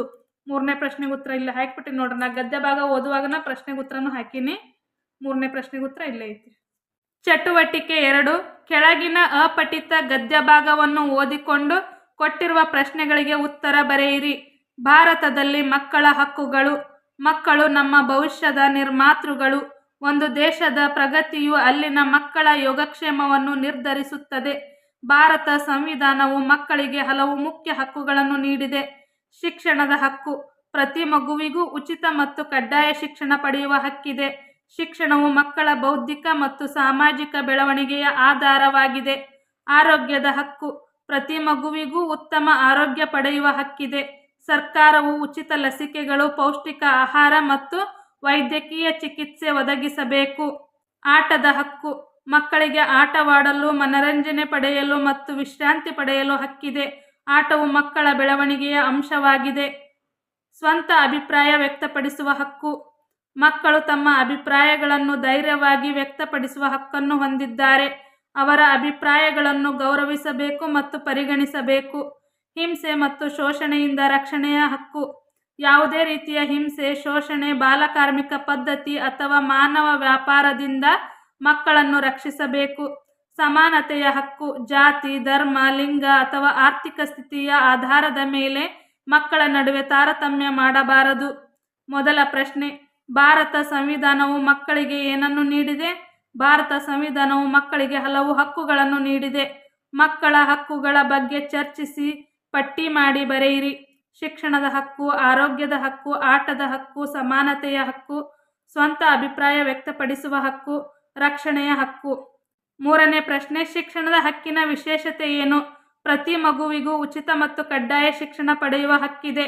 ಮಕ್ಕಳ ಬೌದ್ಧಿಕ ಮತ್ತು ಸಾಮಾಜಿಕ ಬೆಳವಣಿಗೆಗೆ ಆಧಾರವಾಗಿದೆ. ರಕ್ಷಣೆ ಹಕ್ಕಿನ ವಿಶೇಷತೆ ಏನು? ಮಾನವ ವ್ಯಾಪಾರದಿಂದ ಮಕ್ಕಳನ್ನು ರಕ್ಷಿಸುವುದು. ಚಟುವಟಿಕೆ 3. ಕೆಳಗಿನ ಪದ್ಯವನ್ನು ಓದಿ ಕೊಟ್ಟಿರುವ ಪ್ರಶ್ನೆಗಳಿಗೆ ಆಲೋಚಿಸಿ ಉತ್ತರ ಬರೆಯಿರಿ. ಈ ಪದ್ಯ ಭಾಗವನ್ನು ನೀವು ಓದ್ಕೊರಿ. ನಾ ಕ್ವಶನ್ಗೆ ಉತ್ತರ ಅಷ್ಟೇ ಹೇಳ್ತೀನಿ. ಈಗ ಮೊದಲ ಪ್ರಶ್ನೆ, ಮರದ ಮೇಲೆ ಗೂಡು ಕಟ್ಟಿದ್ದು ಯಾವುದು? ಮರದ ಮೇಲೆ ಗೂಡು ಕಟ್ಟಿದ್ದು ಹಕ್ಕಿ. ಪುಟ್ಟ ಹಕ್ಕಿ ಎಲ್ಲಿ ಗೂಡು ಕಟ್ಟಿತು? ಪುಟ್ಟ ಹಕ್ಕಿ ಮರದ ಮೇಲೆ ಗೂಡು ಕಟ್ಟಿತು. ಹಕ್ಕಿಯು ಏಕೆ ಹೊರಗೆ ಹೋಯಿತು? ಹಕ್ಕಿಯು ಹೊಟ್ಟೆ ತುಂಬಿಸಿಕೊಳ್ಳಲು ಹೊರಗೆ ಹೋಯಿತು. ಹಕ್ಕಿಯು ಯಾವಾಗ ಗೂಡಿಗೆ ಹಿಂದಿರುಗಿತು? ಹಕ್ಕಿಯು ಸಂಜೆ ಗೂಡಿಗೆ ಹಿಂದಿರುಗಿತು. ಹಕ್ಕಿ ಗೂಡಿಗೆ ಬಂದಾಗ ಏನಾಗಿತ್ತು? ಹಕ್ಕಿ ಗೂಡಿಗೆ ಬಂದಾಗ ಮರದ ಮೇಲೆ ತನ್ನ ಗೂಡು ಇರಲಿಲ್ಲ. ಹೀಗೊಂದು ಕಲಿಕೆ. ಭೂಮಿಯ ಮೇಲೆ ವಾಸಿಸುವ ಪ್ರತಿಯೊಂದು ಜೀವಿಗೂ ಪರಿಸರ ಸೇರಿದೆ. ಅದು ಹೆಚ್ಚು ನಾಶವಾಗುತ್ತಿರುವುದು ಮಾನವನಿಂದ. ಆದ್ದರಿಂದ ಭೂಮಿಯನ್ನು ರಕ್ಷಿಸುವುದು ನಮ್ಮ ಕರ್ತವ್ಯ. ಗಾದೆ ಗುಡಾಣ. ಚಟುವಟಿಕೆ 1. ಚಿತ್ರಕ್ಕೆ ಸರಿಹೊಂದುವ ಸೂಕ್ತವಾದ ಪದ ಬರೆದು ಗಾದೆ ಮಾತನ್ನು ಊಹಿಸಿ ಹೇಳಿರಿ. ದುಡ್ಡು ಅಥವಾ ಹಣ, ಹೆಣ, ಬಾಯಿ. ಹಣ ಕಂಡ್ರೆ ಹೆಣನೂ ಬಾಯಿ ಬಿಡುತ್ತೆ. ನೆಕ್ಸ್ಟ್, ಮಗಳು, ತಾಯಿ, ನೂಲು, ಸೀರೆ. ನೂಲಿನಂತೆ ಸೀರೆ, ತಾಯಿಯಂತೆ ಮಗಳು. ಗಿಡ ಬಾಗಿದ್ದು, ಮರ ಬಾಗೀತೆ. ಗಿಡವಾಗಿ ಬಗ್ಗದ್ದು, ಮರವಾಗಿ ಬಗ್ಗೀತೆ. ಕೈ ಕೆಸರು, ಬಾಯಿ ಮೊಸರು. ಕೈ ಕೆಸರಾದರೆ ಬಾಯಿ ಮೊಸರು. ಹಾಗಲಕಾಯಿ, ಬೇವಿನಕಾಯಿ. ತಕ್ಕಡಿ ಅಂದ್ರೆ ಸಾಕ್ಷಿ ಇದ್ದಂಗಿದು. ಹಾಗಲಕಾಯಿಗೆ ಬೇವಿನಕಾಯಿ ಸಾಕ್ಷಿ. ಚಟುವಟಿಕೆ 2. ಚಿತ್ರಕ್ಕೆ ಸರಿ ಹೊಂದುವ ಗಾದೆ ಮಾತನ್ನು ಗೆರೆ ಎಳೆದು ಹೊಂದಿಸಿರಿ. ಇಲ್ಲಿ ನೋಡ್ರಿ, ಹಾಸಿಗೆ ಇದ್ದಷ್ಟು ಕಾಲು ಚಾಚು. ಬಂದ ದಾರಿಗೆ ಸುಂಕವಿಲ್ಲ. ನೆಕ್ಸ್ಟ್ ಒನ್, ಅಂಗೈ ಹುಣ್ಣಿಗೆ ಕನ್ನಡಿ ಬೇಕೆ. ಓದಿ ಓದಿ ಮರುಳಾದ ಕೂಚಂಬಟ್ಟ. ಇದು ಓದಿ ಓದಿ ಮರುಳಾದ ಕೂಚಂಬಟ್ಟ. ಬಂದ ದಾರಿಗೆ ಸುಂಕವಿಲ್ಲ. ಚಟುವಟಿಕೆ 3. ಈ ಕೆಳಗೆ ನೀಡಲಾದ ಅದಲು ಬದಲಾದ ಪದಗಳನ್ನು ಸರಿಯಾಗಿ ಜೋಡಿಸಿ ಗಾದೆ ಮಾತನ್ನು ಬರೆಯಿರಿ. ಬಂದಾಗ ವೆಂಕಟರಮಣ ಸಂಕಟ. ಸಂಕಟ ಬಂದಾಗ ವೆಂಕಟರಮಣ. ಗಾಳಿ ಬಂದಾಗ ತೂರಿಕೋ. ವೇದ ಸುಳ್ಳಾದರೂ ಗಾದೆ ಸುಳ್ಳಾಗದು. ಮಾತು ಮನೆ ಕೆಡಿಸಿತು, ತೂತು ಒಲೆ ಕೆಡಿಸಿತು. ಕುಂಬಾರನಿಗೆ ವರುಷ, ದೊಣ್ಣೆಗೆ ನಿಮಿಷ. ಬೆಟ್ಟ ದೂರದ, ನುಣ್ಣಗೆ ಕಣ್ಣಿಗೆ. ದೂರದ ಬೆಟ್ಟ ಕಣ್ಣಿಗೆ ನುಣ್ಣಗೆ. ಜಾಣನಿಗೆ ಮಾತಿನ ಪೆಟ್ಟು, ದಡ್ಡನಿಗೆ ದೊಣ್ಣೆ ಪೆಟ್ಟು. ಉಪ್ಪಿಗಿಂತ ರುಚಿ ಇಲ್ಲ, ತಾಯಿಗಿಂತ ಬಂಧುವಿಲ್ಲ. ಅಡಕೆಗೆ ಹೋದ ಮಾನ, ಆನೆ ಕೊಟ್ಟರೂ ಬಾರದು.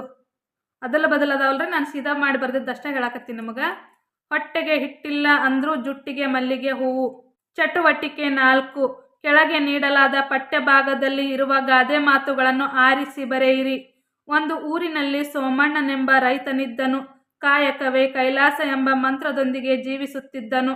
ತಾಳಿದವನು ಬಾಳಿಯಾನು ಎಂಬ ವ್ಯಕ್ತಿತ್ವವನ್ನು ಹೊಂದಿದ್ದನು. ಆಡು ಮುಟ್ಟದ ಸೊಪ್ಪಿಲ್ಲವೆಂಬಂತೆ ಗಂಡ ಹೆಂಡತಿ ಎಲ್ಲ ಕೆಲಸಗಳನ್ನು ಮಾಡುತ್ತಿದ್ದರು. ಅವನ ಹೆಂಡತಿಯು ಕಷ್ಟಪಟ್ಟು ದುಡಿಯುತ್ತಿದ್ದು ಕೈ ಕೆಸರಾದರೆ ಬಾಯಿ ಮೊಸರು ಎಂದು ನಂಬಿದ್ದಳು. ಆ ದಂಪತಿಗೆ 2 ಮಕ್ಕಳಿದ್ದರು. ಒಂದು ಗಂಡು ಮಗು, ಇನ್ನೊಂದು ಹೆಣ್ಣು ಮಗು. ಸೋಮಣ್ಣನು ಮಕ್ಕಳಿಗೆ ಸಗಣಿ ಜೊತೆ ಸ್ನೇಹಕ್ಕಿಂತ ಗಂಧದ ಜೊತೆ ಗುದ್ದಾಟವೇ ಮೇಲು. ಆಳಾಗಿ ದುಡಿ, ಅರಸನಾಗಿ ಉಣ್ಣು ಎಂಬ ಬುದ್ಧಿ ಮಾತನ್ನು ಹೇಳುತ್ತಿದ್ದನು. ಊರಿನವರು ಇವರನ್ನು ಕಂಡರೆ ಹೊಟ್ಟೆ ಕಿಚ್ಚು ಪಡುತ್ತಿದ್ದು, ದುಷ್ಟರನ್ನು ಕಂಡರೆ ದೂರ ಇರು ಎಂಬಂತೆ ಅವರಿಂದ ದೂರವಿದ್ದು, ಹಾಸಿಗೆ ಇದ್ದಷ್ಟು ಕಾಲು ಚಾಚು ಎಂಬಂತೆ ಜೀವನ ನಡೆಸುತ್ತಿದ್ದರು. ಇಲ್ಲಿರ್ತಕ್ಕಂಥ ಗಾದೆ ಮಾತುಗಳನ್ನ ಬರೀರಂತ ಹೇಳ್ಯಾರ ಅವರು. ಇಲ್ಲಿ ಕೆಳಗೆ ಬರ್ತೀನಿ ನೋಡ್ರಿ. ಕಾಯಕವೇ ಕೈಲಾಸ, ಹಾಸಿಗೆ ಇದ್ದಷ್ಟು ಕಾಲು ಚಾಚು, ತಾಳಿದವನು ಬಾಳಿಯನು, ಆಡು ಮುಟ್ಟದ ಸೊಪ್ಪಿಲ್ಲ, ಕೈ ಕೆಸರಾದರೆ ಬಾಯಿ ಮೊಸರು, ಸಗಣಿ ಜೊತೆ ಸ್ನೇಹಕ್ಕಿಂತ ಗಂಧದ ಜೊತೆಗಿನ ಗುದ್ದಾಟವೇ ಮೇಲು, ಆಳಾಗಿ ದುಡಿ, ಅರಸನಾಗಿ ಉಣ್ಣು. ಹೀಗೊಂದು ಕಲಿಕೆ. ಗಾದೆ ಮಾತುಗಳು ನಮ್ಮ ಕನ್ನಡ ಭಾಷೆಯ ಜಾನಪದ ಸಾಹಿತ್ಯದ ಅತ್ಯಂತ ವಿಶಿಷ್ಟವಾದ ಕೊಡುಗೆಯಾಗಿದೆ. ಇವು ನಿತ್ಯ ಜೀವನದ ಅನುಭವಗಳ ಸಾರವಾಗಿದೆ. ಭಾವಕ್ಕೊಂದು ಚಿಹ್ನೆ. ಚಟುವಟಿಕೆ 1. ಈ ಲೇಖನ ಚಿಹ್ನೆಗಳನ್ನು ಹೊಂದಿಸಿ ಬರೆಯಿರಿ. ಪ್ರಶ್ನಾರ್ಥಕ ಚಿಹ್ನೆ, ಪೂರ್ಣ ವಿರಾಮ, ಭಾವಸೂಚಕ ಚಿಹ್ನೆ, ವಾಕ್ಯವೇಷ್ಟನ ಚಿಹ್ನೆ, ಉದ್ಧರಣ ಚಿಹ್ನೆ, ಅಲ್ಪವಿರಾಮ ಚಿಹ್ನೆ. ಚಟುವಟಿಕೆ 2. ಲೇಖನ ಚಿಹ್ನೆಗಳನ್ನು ಬಳಸುವ ಸರಿಯಾದ ಕ್ರಮವನ್ನು ಗುರುತಿಸಿ ಹೊಂದಿಸು. ಪೂರ್ಣ ವಿರಾಮ ಚಿಹ್ನೆ, ಅರ್ಥಪೂರ್ಣವಾದ ವಾಕ್ಯದ ಕೊನೆಯಲ್ಲಿ ಪೂರ್ಣವಿರಾಮ ಚಿಹ್ನೆಯನ್ನು ಬಳಕೆ ಮಾಡುತ್ತೇವೆ. ಅಲ್ಪ ವಿರಾಮ ಚಿಹ್ನೆ, ಪ್ರಧಾನ ವಾಕ್ಯದಲ್ಲಿನ ಉಪವಾಕ್ಯಗಳ ಅಂತ್ಯದಲ್ಲಿ ಬಳಕೆ ಮಾಡುತ್ತೇವೆ. ಅರ್ಧ ವಿರಾಮ ಚಿಹ್ನೆ, ಸಂಬೋಧನೆಯ ಮುಂದೆ ಕರ್ತೃ, ಕರ್ಮ, ಕ್ರಿಯಾಪದಗಳಿಗೆ ವಿಶೇಷಣಗಳು ಬಂದಾಗ ಬಳಕೆ ಮಾಡುತ್ತೇವೆ. ಉದ್ಧರಣ ಚಿಹ್ನೆ, ಇನ್ನೊಬ್ಬರ ಹೇಳಿಕೆಗಳನ್ನು ಯಥಾವತ್ತಾಗಿ ಹೇಳುವಾಗ ಬಳಕೆ ಮಾಡುತ್ತೇವೆ. ಉದಾಹರಣೆಗೆ ಹೇಳಬೇಕಂದ್ರೆ ಮಹಾತ್ಮ ಗಾಂಧೀಜಿಯವರು 1942ರ ಕ್ವಿಟ್ ಇಂಡಿಯಾ ಮೂವ್ಮೆಂಟ್, ಭಾರತ ಬಿಟ್ಟು ತೊಲಗಿ ಎಂಬ ಚಳುವಳಿಯ ಸಂದರ್ಭದಲ್ಲಿ ಮಾಡು ಇಲ್ಲವೇ ಮಡಿ ಎಂಬ ಘೋಷಣೆಯನ್ನು ಹೊರಡಿಸಿದರು. ನಾವು ಮಹಾತ್ಮ ಗಾಂಧೀಜಿ ಬರೆದ ಉದ್ಧರಣ ಚಿಹ್ನೆ ಹಾಕಿ ಮಾಡು ಇಲ್ಲವೇ ಮಡಿ ಅಂತ ಬರಿತೀವಿ. ಅವ್ರು ಹೇಳಿದ್ದನ್ನ ಯಥಾವತ್ತಾಗಿ ಬರಿತೀವಲ್ಲ, ಅದಕ್ಕೆ ಉದ್ಧರಣ ಚಿಹ್ನೆ ಅಂತ ಕರೀತಾರ. ಚಟುವಟಿಕೆ 3. ಲೇಖನ ಚಿಹ್ನೆ ಅನುಸರಿಸಿ ಯಥಾವತ್ತಾಗಿ ನಕಲು ಮಾಡಿ ಬರೆಯಿರಿ. ಅಯ್ಯೋ ಬಹಳ ನೋವಾಗುತ್ತಿದೆ, ಇದು ಪೂರ್ಣ ವಿರಾಮ ಚಿಹ್ನೆ, ಇದು ಭಾವಸೂಚಕ ಚಿಹ್ನೆ. ಇದು ಹೆಂಗೈತೆ ಹಂಗ ನಕಲು ಮಾಡಿ ಬರಿಬೇಕ್ರಿ. 2ನೇ ಪ್ರಶ್ನೆ, ನಿನ್ನ ಊರಿನ ಹೆಸರು ಏನು? ಪ್ರಶ್ನೆ ಕೇಳಕತ್ತೀವಿ, ಪ್ರಶ್ನಾರ್ಥಕ ಚಿಹ್ನೆ. ಇದು ಹೆಂಗೈತೆ ಹಿಂಗ ಬರೀರಿ. ನೆಕ್ಸ್ಟ್ ಕ್ವಶನ್, ಗೀತಾ, ಶ್ವೇತಾ, ಸಂಗೀತ 3 ಗೆಳತಿಯರು. ಇದು ಪೂರ್ಣ ವಿರಾಮ ಚಿಹ್ನೆ, ಇವು ಅಲ್ಪ ವಿರಾಮ ಚಿಹ್ನೆ. ನೆಕ್ಸ್ಟ್, ಬಸವಣ್ಣನವರು ಕಾಯಕವೇ ಕೈಲಾಸ ಎಂದು ಹೇಳಿದ್ದಾರೆ. ಇದು ಉದ್ಧರಣ ಚಿಹ್ನೆ. ಬಸವಣ್ಣನವರು ಏನು ಹೇಳ್ಯಾರ ಅದನ್ನು ಯಥಾವತ್ತಾಗಿ ಹೇಳ್ತೀವಿ, ಏನಾರ ಬದಲಿ ಮಾಡಿ ಹೇಳ್ತೀವಿ ಅಂದ್ರೆ ಇಲ್ಲ. ಹಾಗಾಗಿ ಮಹಾನ್ ವ್ಯಕ್ತಿಗಳು ಹೇಳಿದಂಥ ಹೇಳಿಕೆಗಳನ್ನು ಯಥಾವತ್ತಾಗಿ ಹೇಳ್ತೀವಲ್ಲ, ಅಲ್ಲಿ ನಾವು ಉದ್ಧರಣ ಚಿಹ್ನೆಯನ್ನು ಬಳಸ್ತೀವಿ. ಇದು ಪೂರ್ಣ ವಿರಾಮ ಚಿಹ್ನೆಯಾಗಿದೆ. ಚಟುವಟಿಕೆ 4, ಗದ್ಯ ಭಾಗಕ್ಕೆ ಸೂಕ್ತ ಲೇಖನ ಚಿಹ್ನೆಗಳನ್ನು ಹಾಕಿರಿ. ನನ್ನ ಹೆಸರು ಅನಿತಾ. ನನ್ನ ಮನೆಯಲ್ಲಿ ನಾನು, ನನ್ನ ಅಮ್ಮ, ಅಪ್ಪ ಹಾಗೂ ನನ್ನ ತಮ್ಮ ವಾಸವಾಗಿದ್ದೇವೆ. ಇಲ್ಲಿ ಪೂರ್ಣ ವಿರಾಮ ಹಾಕ್ಬೇಕ್ರಿ. ನೆಕ್ಸ್ಟ್, ಇದು ಪೂರ್ಣ ವಿರಾಮ ಚಿಹ್ನೆ, ಅಲ್ಪ ವಿರಾಮ ಚಿಹ್ನೆ ಬರುತ್ತಾ. ನೆಕ್ಸ್ಟ್, ಇಲ್ಲಿ ಪೂರ್ಣ ವಿರಾಮ ಚಿಹ್ನೆ ಬರುತ್ತಾ. ಅದಾದ್ಮೇಲೆ ಇಲ್ಲಿ ಪೂರ್ಣ ವಿರಾಮ ಚಿಹ್ನೆ, ಕೊನೆಯಲ್ಲಿ ಪ್ರಶ್ನಾರ್ಥಕ ಚಿಹ್ನೆ ಬರುತ್ತೆ. ಇಲ್ಲಿ ಪ್ರಶ್ನೆಯನ್ನು ಮಾಡ್ತಾರೆ ಕೊನೆಯಲ್ಲಿ, ಹಾಗಾಗಿ ಕ್ವಶನ್ ಮಾರ್ಕ್, ಪ್ರಶ್ನಾರ್ಥಕ ಚಿಹ್ನೆ ಹಾಕಬೇಕು. ಹೀಗೊಂದು ಕಲಿಕೆ. ಲೇಖನ ಚಿಹ್ನೆಗಳು ಭಾಷೆಯ ಜೀವಾಳವಿದ್ದಂತೆ. ಅರ್ಥಪೂರ್ಣವಾಗಿ ಓದಲು ಅನುಕೂಲವಾಗಲು, ಭಾವನೆಗಳನ್ನು ವ್ಯಕ್ತಪಡಿಸಲು ಲೇಖನ ಚಿಹ್ನೆಗಳು ಅತಿ ಮುಖ್ಯವಾಗಿದೆ. ಗ್ರಹಿಸು, ಪ್ರಶಂಸಿಸು.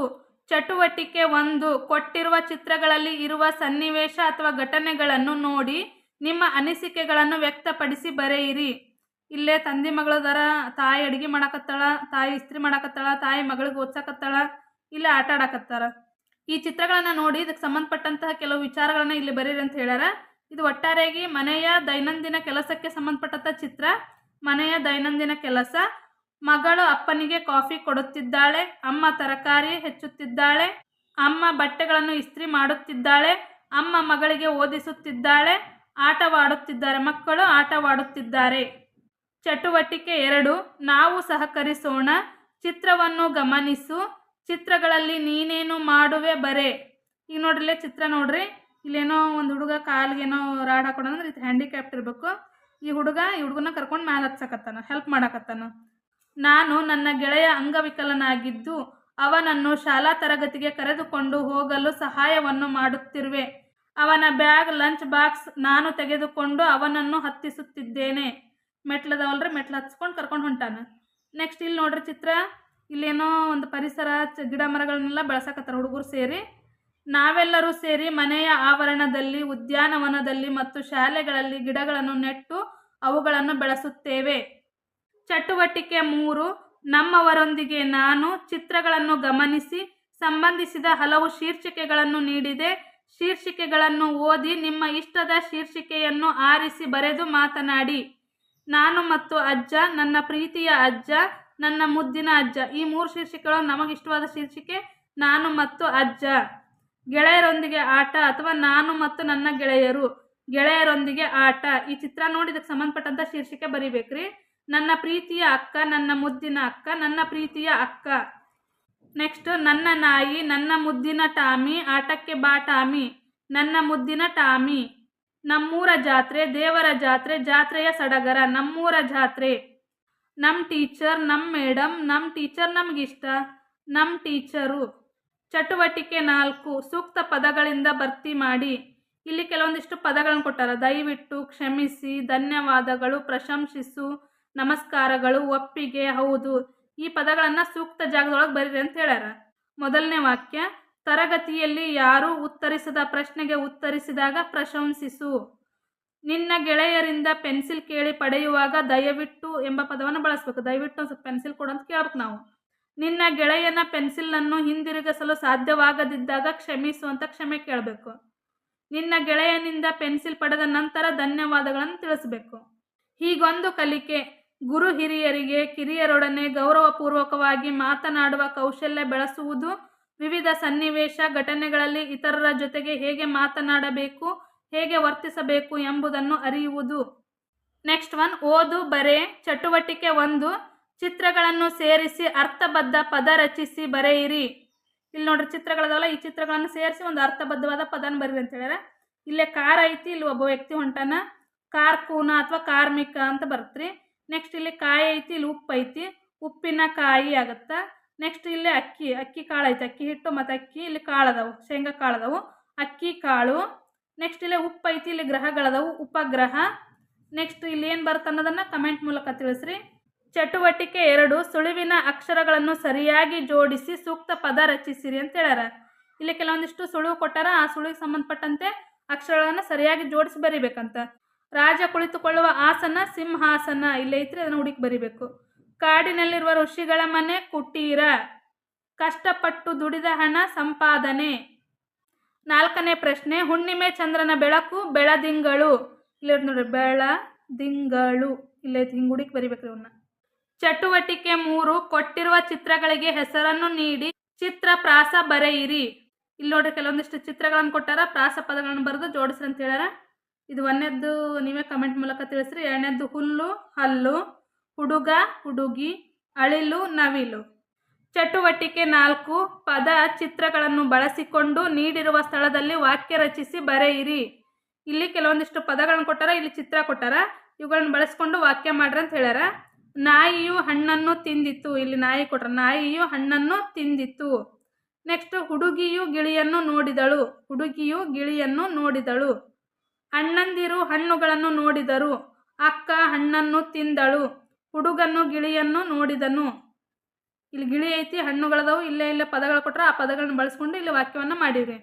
ಒಳಗೆ ಹೊರಗೆ. ಚಟುವಟಿಕೆ 1, ಚಿತ್ರಗಳಿಗೆ ಸರಿ ಹೊಂದುವ ಪದ ಬರೆಯಿರಿ.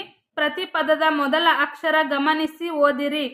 ಸೂರ್ಯೋದಯ, ಸೂರ್ಯಾಸ್ತ, ಹಾಸಿಗೆ, ಫಲ, ಗಂಟೆ, ಗಡಿಯಾರ, ಸೀರೆ, ಸೀರೆಗಳು, ಜಲಪಾತ, ಹಸು, ಹಣ. ಹೀಗೊಂದು ಕಲಿಕೆ. ಅಲ್ಪ ಪ್ರಾಣಾಕ್ಷರಗಳು, ಮಹಾಪ್ರಾಣಾಕ್ಷರಗಳು, ಅನುನಾಸಿಕಾಕ್ಷರಗಳನ್ನ ಕೊಟ್ಟಾರ. ಚಟುವಟಿಕೆ 2, ಚಿತ್ರಕ್ಕೆ ತಕ್ಕ ಪದ ಬರೆದು ವಾಕ್ಯ ಪೂರ್ಣಗೊಳಿಸಿರಿ. ಮೊದಲ ವಾಕ್ಯ, ಮಕ್ಕಳು ಶಾಲೆಗೆ ಬರುವಾಗ ನವಿಲನ್ನು ನೋಡಿದರು. ಮನೆಯು ಶಾಲೆಯಿಂದ ತುಂಬಾ ದೂರದಲ್ಲಿದೆ. ಶಾಲೆಯ ಮುಂಭಾಗದಲ್ಲಿ ಮರಗಳು ಇವೆ. ತಂದೆಯವರು ಅಂಗಡಿಯಿಂದ ಸೇಬು ಹಣ್ಣನ್ನು ತಂದರು. ರವಿಗೆ ಬಾಳೆಹಣ್ಣು ಎಂದರೆ ತುಂಬಾ ಇಷ್ಟ. ಚಟುವಟಿಕೆ 3, ಮೊದಲ ಸಾಲಿನಲ್ಲಿ ನೀಡಿರುವಂತೆ ಒತ್ತಕ್ಷರದ ಪದಗಳನ್ನು ನಿಮ್ಮ ಪಠ್ಯ ಪುಸ್ತಕದಿಂದ ಆರಿಸಿ ಬರೆಯಿರಿ. ಮಾದರಿ, ಶಿಕ್ಷಕ, ಆರೋಗ್ಯ, ಸಂಸ್ಥೆ, ನಿಲ್ದಾಣ. ಪತ್ರ, ಪುಸ್ತಕ, ಅಬ್ದುಲ್, ಜ್ಞಾನಿ, ಹಕ್ಕಿಗಳು. ಪ್ರಮಾಣ, ವ್ಯಂಜನ, ಅಕ್ಷಯ ಪಾತ್ರೆ, ಒತ್ತಕ್ಷರ, ಉಯ್ಯಾಲೆ, ವ್ರತ, ಸಂಸ್ಕೃತಿ, ಸಂಸ್ಕಾರ, ಸಾಮರಸ್ಯ, ವೀಕ್ಷಿಸು, ಗ್ರಹ, ಕ್ರಮ, ಗ್ರಾಮ, ಹಳ್ಳಿ, ಪಟ್ಟಣ. ಹೀಗೊಂದು ಕಲಿಕೆ. ವಿಜಾತಿಯ ಒತ್ತಕ್ಷರದ ಪದಗಳು. ಒಂದು ವ್ಯಂಜನಕ್ಕೆ ಬೇರೊಂದು ವ್ಯಂಜನ ಅಕ್ಷರವು ಒತ್ತಕ್ಷರವಾಗಿ ಇದ್ದರೆ ಅದು ವಿಜಾತಿಯ ಒತ್ತಕ್ಷರ ಪದವಾಗಿರುತ್ತದೆ. ಮೇಲಿನ ಪದಗಳೆಲ್ಲವೂ ವಿಜಾತಿಯ ಒತ್ತಕ್ಷರಗಳೇ? ಪರಿಶೀಲಿಸಿ. ಇಲ್ಲ, ಮ್ಯಾಲೆಲ್ಲವೂ ವಿಜಾತಿಯ ಒತ್ತಕ್ಷರ ಇಲ್ಲ, ಕೆಲವೊಂದಿಷ್ಟು ಸಜಾತಿಯ ಒತ್ತಕ್ಷರಗಳದವು. ಹಕ್ಕಿಗಳು ಸಜಾತಿಯ ಒತ್ತಕ್ಷರ, ಪಟ್ಟಣ ಸಜಾತಿಯ ಒತ್ತಕ್ಷರ, ಹಳ್ಳಿ ಸಜಾತಿಯ ಒತ್ತಕ್ಷರ, ಉಳಿದಂತೆ ಬಹುತೇಕ ಎಲ್ಲ ವಿಜಾತಿಯ ಒತ್ತಕ್ಷರಗಳದಾವು. ಚಟುವಟಿಕೆ 4, ಹೂವಿನ ದಳದಲ್ಲಿರುವ ಪದಗಳನ್ನು ಬಳಸಿಕೊಂಡು ಮುಂದೆ ನೀಡಿದ ವಾಕ್ಯ ವೃಂದವನ್ನು ಪೂರ್ಣಗೊಳಿಸಿರಿ. ಕಡಲು, ಡಾಕ್ಟರ್ ಅಬ್ದುಲ್ ಕಲಾಂ. ಮೇಲಕ್ಕೆ, ತಮಿಳುನಾಡು. ವೀಕ್ಷಿಸುತ್ತಿದ್ದರು, ಆಕಾಶ. ಈಗ ಒಂದು ವಾಕ್ಯ ವೃಂದ ಕೊಟ್ಟಾರ, ಅಲ್ಲಿ ಬಿಟ್ಟ ಸ್ಥಳ ಕೊಟ್ಟಾರ. ಈ ಹೂವಿನಲ್ಲಿ ಕೊಟ್ಟಂತ ಪದಗಳನ್ನ ಬಳಸ್ಕೊಂಡು ನಾವು ಇದನ್ನ ಪೂರ್ಣಗೊಳಿಸ್ಬೇಕು. ವಾಕ್ಯನ ನೋಡ್ರಿ. ವಿಜ್ಞಾನಿಯಾಗಿದ್ದು ದೇಶದ ರಾಷ್ಟ್ರಪತಿಯಾಗಿದ್ದ ತತ್ವಜ್ಞಾನಿ ಡಾಕ್ಟರ್ ಅಬ್ದುಲ್ ಕಲಾಂ. ಇವರು ತಮಿಳುನಾಡಿನ ರಾಮೇಶ್ವರಂನಲ್ಲಿ ಜನಿಸಿದರು. ಇವರು ಬಾಲಕರಾಗಿದ್ದಾಗ ಕಡಲ ತೀರದಲ್ಲಿ ಕುಳಿತು ಪರಿಸರವನ್ನು ವೀಕ್ಷಿಸುತ್ತಿದ್ದರು. ಹಕ್ಕಿಗಳು ನೆಲದಿಂದ ಮೇಲಕ್ಕೆ ಹಾರುವುದನ್ನು ನೋಡುತ್ತಿದ್ದರು. ಮುಂದೊಂದು ದಿನ ನಾನು ಕೂಡ ಆಕಾಶದಲ್ಲಿ ಹಕ್ಕಿಯಂತೆ ಹಾರಾಡುತ್ತೇನೆಂದು ಕನಸು ಕಾಣುತ್ತಿದ್ದರು. ಊಹಿಸು, ರಚಿಸು. ಚಟುವಟಿಕೆ 1, ಕೊಟ್ಟಿರುವ ಚಿತ್ರಗಳು ಅದಲು ಬದಲಾಗಿದ್ದು ಸರಿಯಾದ ಕ್ರಮಕ್ಕೆ ಅನುಗುಣವಾಗಿ ಕ್ರಮ ಸಂಖ್ಯೆಗಳನ್ನು ಬರೆಯಿರಿ. ನೋಡ್ರಿ, ಉಲ್ಟಾ ಪಲ್ಟಾ ಕೊಟ್ರೆ ನಾವು ಸರಿಯಾಗಿ ಬರಿಬೇಕಂತ. ಫಸ್ಟ್ ಬೆಳಗ್ಗೆ ಎದ್ದ ತಕ್ಷಣ ಬ್ರಷ್ ಮಾಡ್ತಾರ, ಫಸ್ಟ್ ಇದು ಬರಬೇಕು. ನಂತರ ಎಲ್ಲ ರೆಡಿಯಾಗಿ ಶಾಲೆಗೆ ಹೋಗ್ತಾನ. ಶಾಲೆಯಿಂದ ಬಂದ ಮೇಲೆ ಆಟಕ್ಕೆ ಹೋಗಬೇಕು. ನಂತರದಲ್ಲಿ ರಾತ್ರಿ ಊಟ ಗಿಟ್ಟೆಲ್ಲ ಮಾಡಿ ಮಲ್ಕೋಬೇಕು. 4, 3, 1, 2. ಚಟುವಟಿಕೆ 2, ಕೊಟ್ಟಿರುವ ಚಿತ್ರವನ್ನು ಗಮನಿಸಿ ಮಾದರಿಯಂತೆ 10 ಪದಗಳನ್ನು ಬರೆಯಿರಿ. ಇಲ್ಲಿ ಚಿತ್ರ ನೋಡ್ರಿ. ಈ ಚಿತ್ರದೊಳಗೆ ಏನೈತಿ? ಅಮ್ಮ ಮಗಳದರ, ಉದ್ಯಾನವನ ಐತಿ, ಜೋಕಾಲಿ ಐತಿ, ಕಮಾನ್ ಐತಿ, ಗಿಡ ಮರಗಳದವು. ಇದನ್ನ ನೋಡ್ಕಟ್ಟ ಇಲ್ಲೇ ನಾವೇನು ಮಾಡಬೇಕು? ಪದಗಳನ್ನು ಬರಿಬೇಕಂತ. ಮಾದರಿ, ಉಯ್ಯಾಲೆ ಕೊಟ್ಟಾರ. ಇಲ್ಲಿ ಉಯ್ಯಾಲೆಯಾಗ ಮಕ್ಕಳು ಆಟ ಆಡಕತ್ತಾರ. ಉದ್ಯಾನವನ, ಹೂಗಳು, ಗಿಡಗಳು, ಪರಿಸರ, ಅಮ್ಮ, ಮಗಳು, ಗುಡ್ಡ, ಕಮಾನು, ಆಟ ಆಡುವುದು, ಮಾತನಾಡುವುದು. ಚಟುವಟಿಕೆ 3, ಈ ಕೆಳಗೆ ನೀಡಲಾಗಿರುವ ಚಿತ್ರಗಳಿಗೆ ಸರಿಯಾದ ಸೂಚನೆಗಳನ್ನು ಹೊಂದಿಸಿರಿ. ಅ, ಬ. ಇದು ಶಾಲಾ ವಲಯ ಅಂತ ಸೂಚಿಸುತ್ತಾ. ಇದು ಏನು ಮಾಡ್ತೀರಿ? ಹಾರ್ನ್ ಮಾಡಬಾರದು. ಈ ಚಿತ್ರ ಹಾರ್ನ್ ಮಾಡಬಾರದು ಅನ್ನೋದನ್ನು ಸೂಚಿಸುತ್ತಾ. ನೆಕ್ಸ್ಟ್ ಈ ಚಿತ್ರ ಜಿಬ್ರಾ ಕ್ರಾಸ್ನಲ್ಲಿ ರಸ್ತೆಗಳನ್ನು ದಾಟುವುದು ಅನ್ನೋದನ್ನು ತೋರಿಸುತ್ತಾ. ನೆಕ್ಸ್ಟ್ ಮೊಬೈಲ್ ಬಳಕೆ ನಿಷೇಧಿಸಿದೆ. ಆಮೇಲೆ ನಿಶಬ್ದವಾಗಿರಿ, ಇದು ಹೂಗಳನ್ನು ಕೀಳಬಾರದು. ಚಟುವಟಿಕೆ 4, ಈ ಕೆಳಗೆ ನೀಡಲಾಗಿರುವ ಚಿತ್ರಗಳಿಗೆ ಸಂಬಂಧಿಸಿದಂತೆ ಬಳಸಬಹುದಾದ ಸೂಚನೆಗಳನ್ನು ಬರೆಯಿರಿ. ಇದು ಒಂದು ದೇವಸ್ಥಾನದ ಚಿತ್ರ. ದೇವಸ್ಥಾನದೊಳಗೆ ಏನಿರ್ತಾರೆ, ನಿಶಬ್ದವಾಗಿರಿ, ಶಬ್ದ ಮಾಡಬೇಡ್ರಿ, ಗಲಾಟೆ ಮಾಡಬೇಡ್ರಿ ಅಂತ ಹಾಕಿರ್ತಾರ. ಮೊಬೈಲ್ ಬಳಕೆ ನಿಷೇಧಿಸಿದೆ ಅಂತ ಹಾಕಿರ್ತಾರ. ಪ್ರಸಾದಕ್ಕೆ ಹೋಗುವ ದಾರಿ, ಗರ್ಭಗುಡಿಗೆ ಹೋಗುವ ದಾರಿ, ಈ ಥರ ಸೂಚನೆಗಳನ್ನು ಹಾಕಿರ್ತಾರ. ನೆಕ್ಸ್ಟ್ ಇದೊಂದು ಬಸ್ ನಿಲ್ದಾಣ. ಇಲ್ಲಿ ಪಾರ್ಕಿಂಗಿಗೆ ಜಾಗ ಇರ್ತಾರೆ, ಪಾರ್ಕಿಂಗ್ ಇಲ್ಲಿ ಮಾಡ್ರಿ ಅಥವಾ ಇಲ್ಲಿ ಪಾರ್ಕಿಂಗ್ ಮಾಡಬೇಡ್ರಿ ಅಂತ ಬರ್ದಿರ್ತಾರ. ಬಸ್ ನಿಲ್ದಾಣವನ್ನು ಗಲೀಜು ಮಾಡಬೇಡಿ ಅಂತ ಬರ್ದಿರ್ತಾರ. ನನ್ನನ್ನು ಬಳಸಿ ಅಂತ ಕಸದ ಬುಟ್ಟಿ ಇಟ್ಟಿರ್ತಾರ. ಅಪರಿಚಿತರನ್ನು ನಂಬಿ ನಿಮ್ಮ ಬ್ಯಾಗ್ಗಳನ್ನು ಬಿಟ್ಟು ಹೋಗಬೇಡಿ ಅಂತ ಬರೆದಿರ್ತಾರೆ. ನೆಕ್ಸ್ಟ್ ಇದೊಂದು ವಿಶ್ವವಿದ್ಯಾಲಯದ ಚಿತ್ರ. ವಿಶ್ವವಿದ್ಯಾಲಯ, ನಿಶಬ್ದವಾಗಿರಿ, ಹಾರನ್ ಬಳಸಬೇಡಿ, ಮೊಬೈಲ್ ಬಳಕೆ ನಿಷೇಧಿಸಿದೆ. ನೆಕ್ಸ್ಟ್ ಇದು ಒಂದು ಶಾಲೆಯ ಚಿತ್ರ. ಮೊಬೈಲ್ ಬಳಕೆ ನಿಷೇಧಿಸಿದೆ, ನಿಶಬ್ದವಾಗಿರಿ, ಶಾಲಾ ವಲಯ, ಜ್ಞಾನ ದೇಗುಲವಿದು, ಕೈ ಮುಗಿದು ಒಳಗೆ ಬನ್ನಿ ಅಂತ ಹಾಕಿರ್ತಾರೆ. ಇದೊಂದು ಉದ್ಯಾನವನದ ಚಿತ್ರ. ಹೂ ಕೀಳಬಾರದು, ನಿಶಬ್ದವಾಗಿರಿ, ಪ್ಲಾಸ್ಟಿಕ್ ವಸ್ತುಗಳನ್ನು ಹಾಕಬೇಡಿ, ಮನೆಗೊಂದು ಮರ ಊರಿಗೊಂದು ವನ.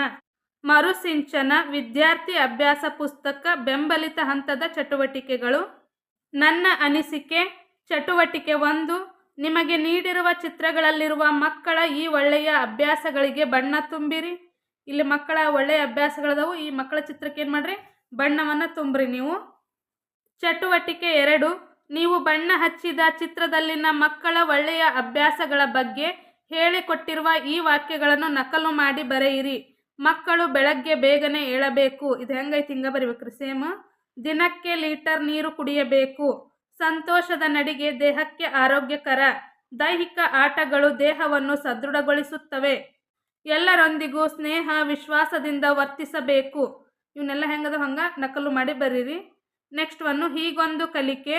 ದೈಹಿಕ ಆರೋಗ್ಯವು ಸದೃಢವಾಗಿರಲು ಆಟಗಳು, ವ್ಯಾಯಾಮ, ಉತ್ತಮ ಆಹಾರ ಸೇವನೆ ಬಹುಮುಖ್ಯವಾಗಿದೆ.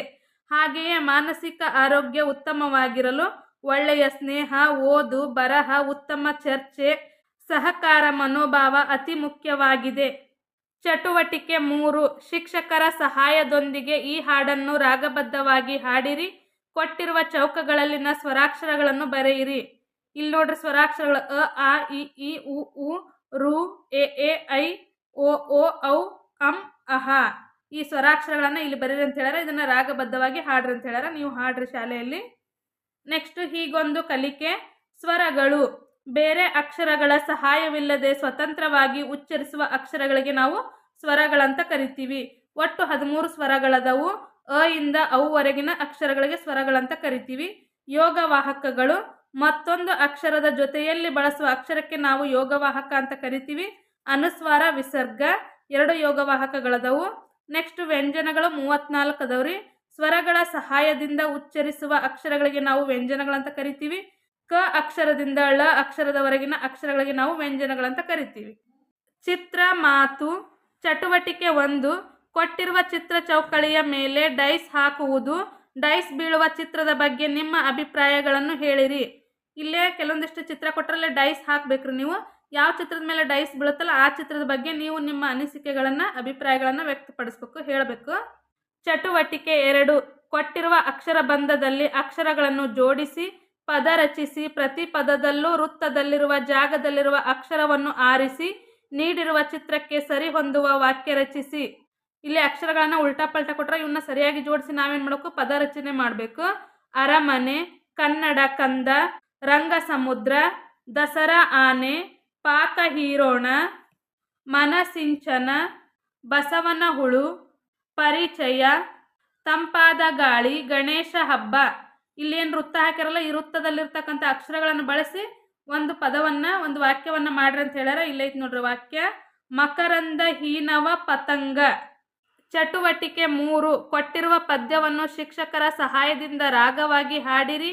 ಈ ಪದ್ಯದಲ್ಲಿರುವ ಪ್ರಾಸಪದಗಳನ್ನು ಕೊಟ್ಟಿರುವ ಸ್ಥಳದಲ್ಲಿ ಮಾದರಿಯಂತೆ ಬರೆಯಿರಿ. ಇಲ್ಲಿ ಒಂದು ಪದ್ಯ ಕೊಟ್ಟಾರ, ಈ ಪದ್ಯದೊಳಗೆ ಪ್ರಾಸಪದಗಳದವಲ್ಲ ಆ ಪ್ರಾಸಪದಗಳನ್ನು ಆರಿಸಿ ಬರೀರಿ ಅಂತ ಹೇಳ್ಯಾರ. ಹಾಗೂ ಪದ್ಯವನ್ನು ರಾಗಬದ್ಧವಾಗಿ ಹಾಡ್ರಿ ಅಂತ ಹೇಳ್ಯಾರ. ಹಾರಲು ಆಡಲು, ಹಚ್ಚು ಚುಚ್ಚು, ನೀರಿಗೆ ಪೇಟೆಗೆ, ಹಾರುತ್ತಾ ಹಾಡುತ್ತಾ, ಹಾಡಲು ಹಾರಲು, ಅಪ್ಪನು ಅವ್ವನು. ಹೀಗೆ ಪ್ರಾಸಪದಗಳನ್ನು ಆರಿಸಿ ಬರಿಬೇಕ್ರಿ. ಒತ್ತು ಬರಹ ಚಟುವಟಿಕೆ 1 ಕೊಟ್ಟಿರುವ ಚೌಕಳಿಯಲ್ಲಿ ವ್ಯಂಜನ ಅಕ್ಷರಗಳನ್ನು ಅವುಗಳ ಒತ್ತಕ್ಷರದೊಂದಿಗೆ ಬರೆಯಿರಿ. ಇಲ್ಲೇ ಕ ಇಂದ ಳವರೆಗೂ ವ್ಯಂಜನಾಕ್ಷರಗಳು 34 ಅದಾವ ಅಂತ ಹೇಳಿನಿ. ಈ 34 ವ್ಯಂಜನಾಕ್ಷರಗಳ ಒತ್ತಕ್ಷರಗಳನ್ನ ಬರೀರಿ ಅಂತ ಹೇಳ್ಯಾರ. ನೆಕ್ಸ್ಟ್ ಚಟುವಟಿಕೆ 2 ಕೆಳಗಿನ ಅಕ್ಷರ ಕೋಷ್ಟಕದಲ್ಲಿ ಅನುಕ್ರಮವಾಗಿರುವ ವರ್ಗೀಯ ಮತ್ತು ಅವರ್ಗೀಯ ವ್ಯಂಜನಗಳ ಒತ್ತಕ್ಷರಗಳಿಗೆ ಬಣ್ಣ ತುಂಬಿರಿ ಅಂತ ಹೇಳ್ಯಾರ. ವ್ಯಂಜನಾಕ್ಷರಗಳಲ್ಲಿ 2 ವಿಧ, ಒಂದು ವರ್ಗೀಯ ವ್ಯಂಜನ, ಇನ್ನೊಂದು ಅವರ್ಗೀಯ ವ್ಯಂಜನ. ವರ್ಗೀಯ ವ್ಯಂಜನಗಳು 25 ಅದಾವು, ಅವರ್ಗೀಯ ವ್ಯಂಜನಗಳು 9 ಅದಾವು. ಇಲ್ಲಿ ಕೆಳಗೆ ಕಲರ್ ಕೊಟ್ರೆ ಆ ಕಲರ್ ಪ್ರಕಾರ ಅವ್ನು ಬರೀಬೇಕು. ಕ ವರ್ಗಕ್ಕೆ ಹಳದಿ ಬಣ್ಣ ಹಾಕ್ಬೇಕಂತ, ಹಳದಿ ಬಣ್ಣದ ವೃತ್ತ ಹಾಕಿ ಇವೆಲ್ಲ ಕ ವರ್ಗದ ಅಕ್ಷರಗಳು, ಒತ್ತಕ್ಷರಗಳು. ಟ ವರ್ಗದ ಅಕ್ಷರಗಳಿಗೆ ಗಿಳಿ ಹೆಸರು ಅಂತ ಹೇಳ್ಯಾರ ಅವರು.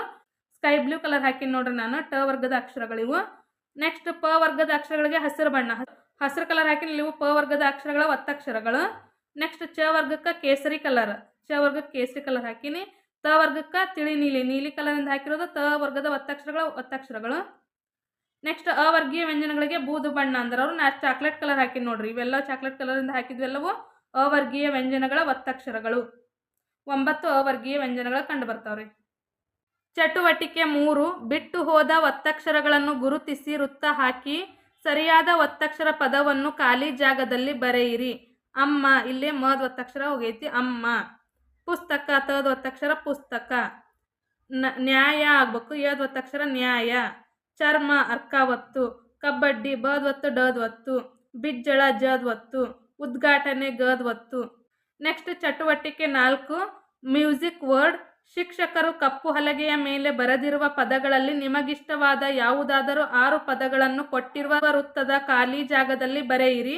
ನಂತರ ಶಿಕ್ಷಕರು ಹೇಳುವಂತೆ ಆಟವನ್ನು ಆಡಿರಿ. ನಿಮ್ಗೆ ಇಷ್ಟವಾದಂಥ 6 ಪದಗಳನ್ನ ಬರೀರಂದರ ಆಟ, ಟಗರು, ರುಮಾಲು, ಲುಂಗಿ, ಗಿರಕಿ, ಕಿಟಕಿ. ನಾನು 6 ಬರ್ದೀನಿ. ನಿಮ್ಗೆ ಇಷ್ಟವಾದಂಥ ಶಬ್ದಗಳನ್ನು ಬರೀರಿ. ನೀವು ಇವನ್ನ ಬರಿಬೇಕಂತೇನಿಲ್ಲ. ಹೀಗೊಂದು ಕಲಿಕೆ. ಒತ್ತಕ್ಷರಗಳು. ಒತ್ತಕ್ಷರಗಳಲ್ಲಿ 3 ರೂಪಗಳಿವೆ. ಮೊದಲನೇದಾಗಿ ಮೂಲ ಅಕ್ಷರಗಳನ್ನೇ ಹೋಲುವ ಒತ್ತಕ್ಷರಗಳು.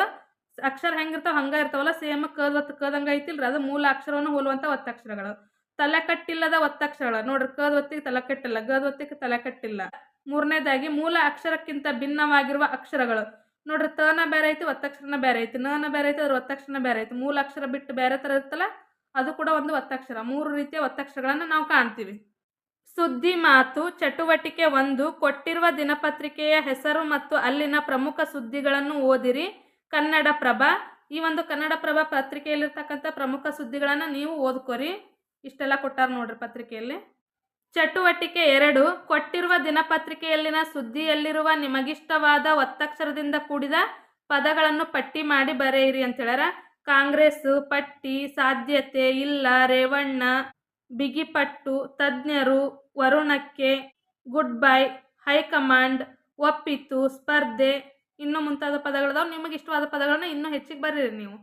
ಚಟುವಟಿಕೆ 3 ನೀವು ಪಟ್ಟಿ ಮಾಡಿರುವ ಪದಗಳಲ್ಲಿ ನಿಮಗಿಷ್ಟವಾದ ಪದಗಳನ್ನು ಬರೆದುಕೊಂಡು ಅವುಗಳ ಗುಣಿತಾಕ್ಷರಗಳನ್ನು ಮಾದರಿಯಂತೆ ಬಿಡಿಸಿ ಬರೆಯಿರಿ.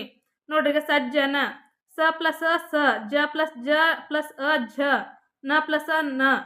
ಸಜ್ಜನನ್ನ ಹಿಂಗೆ ಗುಣಿತಾಕ್ಷರ ಬಿಡಿಸಿ ಬರ್ದಿವಿ. ಅದೇ ಥರ ನಿಮಗಿಷ್ಟವಾದ ಅಕ್ಷರ ಪದವನ್ನು ತಗೊಂಡು ಗುಣಿತಾಕ್ಷರ ಬರೀರಂದರ ಮದನ, ಮ ಪ್ಲಸ್ ಅ, ದ ಪ್ಲಸ್ ಅ, ನ ಪ್ಲಸ್ ಅ, ಮದನ. ಗಣೇಶ, ಸುಂದರ, ಇಂಪಾಗಿ, ಕಲಿಕೆ. ಇವನ್ನ ಈ ಥರ ಗುಣಿತಾಕ್ಷರ ಬಿಡಿಸಿ ಬರ್ದೇನ್ರಿ. ನೆಕ್ಸ್ಟ್ ಹೀಗೊಂದು ಕಲಿಕೆ. ಒತ್ತಕ್ಷರದಲ್ಲಿ 2 ವಿಧಗಳಿವೆ. ಸಜಾತಿಯ ಒತ್ತಕ್ಷರ. ಒಂದು ವ್ಯಂಜನಕ್ಕೆ ಅದೇ ವ್ಯಂಜನ ಅಕ್ಷರ ಒತ್ತಕ್ಷರವಿದ್ದರೆ ಅದನ್ನು ಸಜಾತಿಯ ಒತ್ತಕ್ಷರ ಎನ್ನುತ್ತೇವೆ. ಉದಾಹರಣೆಗೆ ಅಮ್ಮ, ಕನ್ನಡ, ಮಜ್ಜನ ಇತ್ಯಾದಿ. ನೋಡ್ರಿ, ಅಮ್ಮ ಮಕ್ ಮದೊತ್ತು, ನಕ್ ನೋದೊತ್ತು, ಜಗ್ ಜದೊತ್ತೈತಿ. ಇದು ಸಜಾತಿಯ ಒತ್ತಕ್ಷರಗಳು. ನೆಕ್ಸ್ಟ್ ವಿಜಾತಿಯ ಒತ್ತಕ್ಷರಗಳು. ಒಂದು ವ್ಯಂಜನಕ್ಕೆ ಬೇರೆ ವ್ಯಂಜನ ಅಕ್ಷರ ಒತ್ತಕ್ಷರವಿದ್ದರೆ ಅದನ್ನು ವಿಜಾತಿಯ ಒತ್ತಕ್ಷರ ಎನ್ನುತ್ತೇವೆ. ಉದಾಹರಣೆಗೆ ಧರ್ಮ, ಸಂಸ್ಕಾರ, ಪತ್ರಿಕೆ. ನೋಡ್ರಿ, ಮ ಕ ಅರ್ಕ ಒತ್ತೈತಿ, ಸ ಕ ಕದ್ ಒತ್ತೈತಿ, ತ ಕ ರದ್ ಒತ್ತೈತಿ, ಬೇರೆ ಒತ್ತಕ್ಷರ ಬಂದೈತಿ, ಅದಕ್ಕೆ ವಿಜಾತಿಯ ಒತ್ತಕ್ಷರ ಅಂತ ಕರಿತೀವಿ. ಚಟುವಟಿಕೆ 4 ಕೊಟ್ಟಿರುವ ಗುಣಿತಾಕ್ಷರಗಳನ್ನು ಸೇರಿಸಿ ಬರೆದು ಪದ ರಚಿಸಿರಿ. ಮ ಪ್ಲಸ್ ಅ, ದ ಪ್ಲಸ್ ಅ, ನ ಪ್ಲಸ್ ಅ, ಮದನ. ಗ ಪ್ಲಸ್ ಅ, ನ ಪ್ಲಸ್ ಎ, ಶ ಪ್ಲಸ್ ಅ, ಗಣೇಶ. ಸ ಪ್ಲಸ್ ದ ಪ್ಲಸ್ ಅ, ರ ಪ್ಲಸ್ ಅ, ಸುಂದರ. ಇಂ, ಪ ಪ್ಲಸ್ ಆ, ಗ ಪ್ಲಸ್ ಇ, ಇಂಪಾಗಿ. ಕ ಪ್ಲಸ್ ಅ, ಲ ಪ್ಲಸ್ ಇ, ಕ ಪ್ಲಸ್ ಎ, ಕಲಿಕೆ. ಹಿಂಗೆ ಗುಣಿತಾಕ್ಷರಗಳನ್ನು ಬಿಡಿಸಿ ಬರೋದು ಕೂಡಿಸಿ ಬರೋದನ್ನ ಕಲ್ಕೋರಿ. ಯಾಕಂದ್ರೆ TET ಎಕ್ಸಾಮಲ್ಲಿ ಈ ಥರ ಕ್ವಶನ್ ಕೇಳ್ಯಾರ, ಅದಕ್ಕೋಸ್ಕರ. ಚಟುವಟಿಕೆ 5. ಜಿಂಕೆ ಸಜಾತಿ ಒತ್ತಕ್ಷರ ಪದಗಳು ಮತ್ತು ಹುಲಿ ವಿಜಾತಿ ಒತ್ತಕ್ಷರ ಪದಗಳ ಸಾಲಿನ ಮೂಲಕ ತಮ್ಮ ತಮ್ಮ ಸ್ಥಳಗಳನ್ನು ತಲುಪಲು ಬಣ್ಣ ತುಂಬುತ್ತಾ ದಾರಿ ತೋರಿಸಿ ಅಂತ ಹೇಳ್ಯಾರ. ಈಗ ನೋಡ್ರಿ, ಜಿಂಕೆ ಸಜಾತಿ ಒತ್ತಕ್ಷರ ಅಂತ, ಹುಲಿ ವಿಜಾತಿ ಒತ್ತಕ್ಷರ ಅಂತ. ಫಸ್ಟ್ ಜಿಂಕೆಯಿಂದ ಹೋಗೋಣ. ಸಕ್ಕರೆ, ಮಗ್ಗಲು, ಅಚ್ಚರಿ, ಸಜ್ಜನ, ಲಡ್ಡು, ಕಟ್ಟಿಗೆ, ಸುಣ್ಣ, ಮದ್ದಾನೆ, ಕನ್ನಡಿ, ಹಬ್ಬ. ಇಲ್ಲಿಗೆ ಬಂತ್ರಿ, ಈಗ ತನ್ನ ಗೂಡಿಗೆ ಬಂತೀಗಿದ.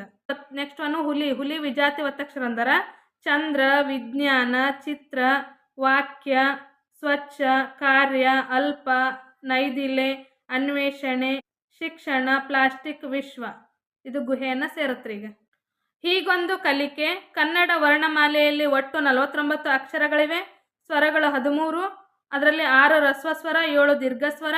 ಯೋಗವಾಹಕಗಳು 2, ಅನುಸ್ವಾರ, ವಿಸರ್ಗ. ವ್ಯಂಜನಗಳು 34, ವರ್ಗೀಯ ವ್ಯಂಜನಗಳು 25, ಅವರ್ಗೀಯ ವ್ಯಂಜನಗಳು 9. ವರ್ಗೀಯ ವ್ಯಂಜನಗಳಲ್ಲಿ ವಿಭಾಗಗಳನ್ನು ಮಾಡ್ತೀವಿ. ಅಲ್ಪ ಪ್ರಾಣಾಕ್ಷರಗಳು 10, ಮಹಾಪ್ರಾಣಾಕ್ಷರಗಳು 10, ಅನುನಾಸಿಕಾಕ್ಷರಗಳು 5. ಧ್ವನಿ, ಪ್ರತಿಧ್ವನಿ. ಚಟುವಟಿಕೆ 1. ಗುಂಪಿನಲ್ಲಿ ಕುಳಿತುಕೊಂಡು ನಿಮ್ಮ ಗೆಳೆಯ ಅಥವಾ ಗೆಳತಿಯರೊಂದಿಗೆ ಮಾತನಾಡುತ್ತಾ ಅವರ ಸ್ಥಳ, ಅವರಿಗಿಷ್ಟವಾದ ವಸ್ತು, ಪ್ರಾಣಿ ಅಥವಾ ಪಕ್ಷಿಗಳನ್ನು ಕೇಳಿಕೊಂಡು ಕೊಟ್ಟಿರುವ ಪಟ್ಟಿಯನ್ನು ಭರ್ತಿ ಮಾಡಿರಿ. ಕ್ರಮ ಸಂಖ್ಯೆ: ಗೆಳೆಯ ಅಥವಾ ಗೆಳತಿಯ ಹೆಸರು, ಸ್ಥಳ, ವಸ್ತು, ಪ್ರಾಣಿ ಅಥವಾ ಪಕ್ಷಿ. ಶೋಭಾ, ಹರೀಶ, ಗಿರೀಶ, ಅರುಣ, ಮಂಜುಳಾ. ಸ್ಥಳಗಳು: ಗದಗ್, ಮೈಸೂರು, ಬೆಂಗಳೂರು, ಮಂಗಳೂರು, ಉಡುಪಿ. ವಸ್ತುಗಳು: ಬಾಲು, ತಬಲ, ಚೇರು, ಪುಸ್ತಕ, ಪೆನ್ನು. ಪ್ರಾಣಿ ಅಥವಾ ಪಕ್ಷಿ: ನವಿಲು, ಗಿಳಿ, ಪಾರಿವಾಳ, ಸಿಂಹ, ಹುಲಿ. ಚಟುವಟಿಕೆ 2. ಕೊಟ್ಟಿರುವ ಪದ್ಯವನ್ನು ಹಾಡಿ. ಪದ್ಯದಲ್ಲಿರುವ ಊರುಗಳ ಹೆಸರುಗಳನ್ನು ಪಟ್ಟಿ ಮಾಡಿರಿ. ಈ ಪದ್ಯವನ್ನು ನೀವೇ ಹಾಡ್ರಿ. ಇಲ್ಲಿರ್ತಕ್ಕಂಥ ಊರುಗಳ ಹೆಸರು ಮಾತ್ರ ಹೇಳ್ತೀನಿ ನಾನು. ಮೈಸೂರು, ನಂಜನಗೂಡು, ಬೆಂಗಳೂರು, ಶ್ರೀರಂಗಪಟ್ಟಣ, ಧಾರವಾಡ, ವಿಜಯಪುರ, ಮಂಗಳೂರು. ಈ ಎಲ್ಲ ಹೆಸರುಗಳನ್ನ ಇಲ್ಲಿ ಬರ್ದೀನಿ ನೋಡ್ರಿ. ಚಟುವಟಿಕೆ 3. ನೀಡಿರುವ ಸಂಭಾಷಣೆಗಳನ್ನು ಗಮನಿಸಿ. ಯಾವ ಸಂಭಾಷಣೆ ಸೂಕ್ತ ಎಂದು ಯೋಚಿಸಿ ಸರಿ ಗುರುತು ಹಾಕಿ ಕಾರಣ ಹೇಳಿರಿ. ಸಂಭಾಷಣೆಯಲ್ಲಿ ಅಡ್ಡಗೆರೆ ಎಳೆದಿರುವ ಪದಗಳನ್ನು ಆರಿಸಿ ಕೊಟ್ಟಿರುವ ಚೌಕದಲ್ಲಿ ಬರೆಯಿರಿ. ಸಂಭಾಷಣೆ 1. ಅಜ್ಜಿ: ಮಗು, ನನಗೆ ಬಾಯಾರುತ್ತಿದೆ, 1 ಲೋಟ ನೀರು ಕೊಡು. ಮೊಮ್ಮಗ: ತಗೋ ಅಜ್ಜಿ ನೀರು. ಅಜ್ಜಿ: ಮಾತ್ರೆ ಕೊಡು ಮಗ. ಮೊಮ್ಮಗ: ತಗೋ ಅಜ್ಜಿ. ಅಜ್ಜಿ: ತುಂಬ ಚಳಿಯಾಗ್ತಿದೆ, ಕಂಬಳಿ ಕೊಡ್ತೀಯಾ? ಮೊಮ್ಮಗ: ನೀನು ಮಲ್ಕೋ ಅಜ್ಜಿ, ನಾನೇ ಹೊದಿಸ್ತೇನೆ. ಸಂಭಾಷಣೆ 2. ರಾಮಣ್ಣ: ಪುಟ್ಟಿ, ನನಗೆ ಕಾಫಿ ಕೊಡ್ತೀಯಾ? ರಮ್ಯಾ: ಆಗಲ್ಲ ತಾತ, ನಾನು ಟಿವಿ ನೋಡ್ತಾ ಇದ್ದೀನಿ. ರಾಮಣ್ಣ: ಹೋಗ್ಲಿ, 1 ಲೋಟ ಬಿಸಿ ನೀರು ಕೊಡು. ರಮ್ಯಾ: ಆಗಲ್ಲ ತಾತ, ನಾನು ಆಟ ಆಡಲು ಹೋಗಬೇಕು. ಈ 2 ಸಂಭಾಷಣೆಗಳಲ್ಲಿ ಮೊದಲನೇ ಸಂಭಾಷಣೆ ಸರಿ ಐತಿ. ಇಲ್ಲಿ ಒಳ್ಳೆಯ ಗುಣಗಳದವ್ರಿ. ಮಕ್ಕಳಿಗೆ ಇಂಥ ಒಳ್ಳೆಯ ಗುಣಗಳನ್ನು ನಾವು ಕಲಿಸ್ಬೇಕು. ಗುರು ಹಿರಿಯರ ಸೇವೆಯನ್ನು ಮಾಡುವಂಥ ಮೌಲ್ಯಗಳನ್ನು ಬೆಳೆಸಬೇಕು. ಮೊದಲನೇ ಸಂಭಾಷಣೆ ಸರಿ ಐತಿ. ನೆಕ್ಸ್ಟ್ ಇಲ್ಲಿ ಏನಂದ್ರೆ ಅಡ್ಡಗೆರೆ ಹಾಕಿರುವಂಥ ಪದಗಳನ್ನು ಬರೀರಿ ಅಂತ ಹೇಳ್ಯಾರ. ಇಲ್ಲಿ ಬರ್ದೀನಿ ನೋಡ್ರಿ. ಮಗು, ಲೋಟ, ಮೊಮ್ಮಗ, ಮಾತ್ರೆ, ಕಂಬಳಿ, ರಮ್ಯಾ, ತಾತ, ಟಿವಿ, ಆಟ, ಅಜ್ಜಿ, ತಾತ, ನೀರು.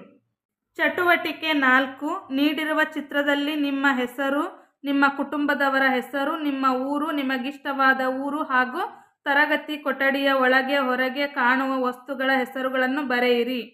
ಸಾವಿತ್ರಿ, ಕನಕಪ್ಪ, ಲಕ್ಷ್ಮಿ, ಜ್ಯೋತಿ, ಶಶಿಕಲಾ, ಶಿಲ್ಪಾ, ರಾಘು, ಅರುಣ್ಕುಮಾರ್, ಹರೀಶ, ಗಿರೀಶ, ಮೈಸೂರು, ಗದಗ್. ಪೆನ್ನು, ಪುಸ್ತಕ, ಗಿಡ, ಮೈದಾನ, ಬೆಂಚು, ಟೇಬಲ್, ಕುರ್ಚಿ.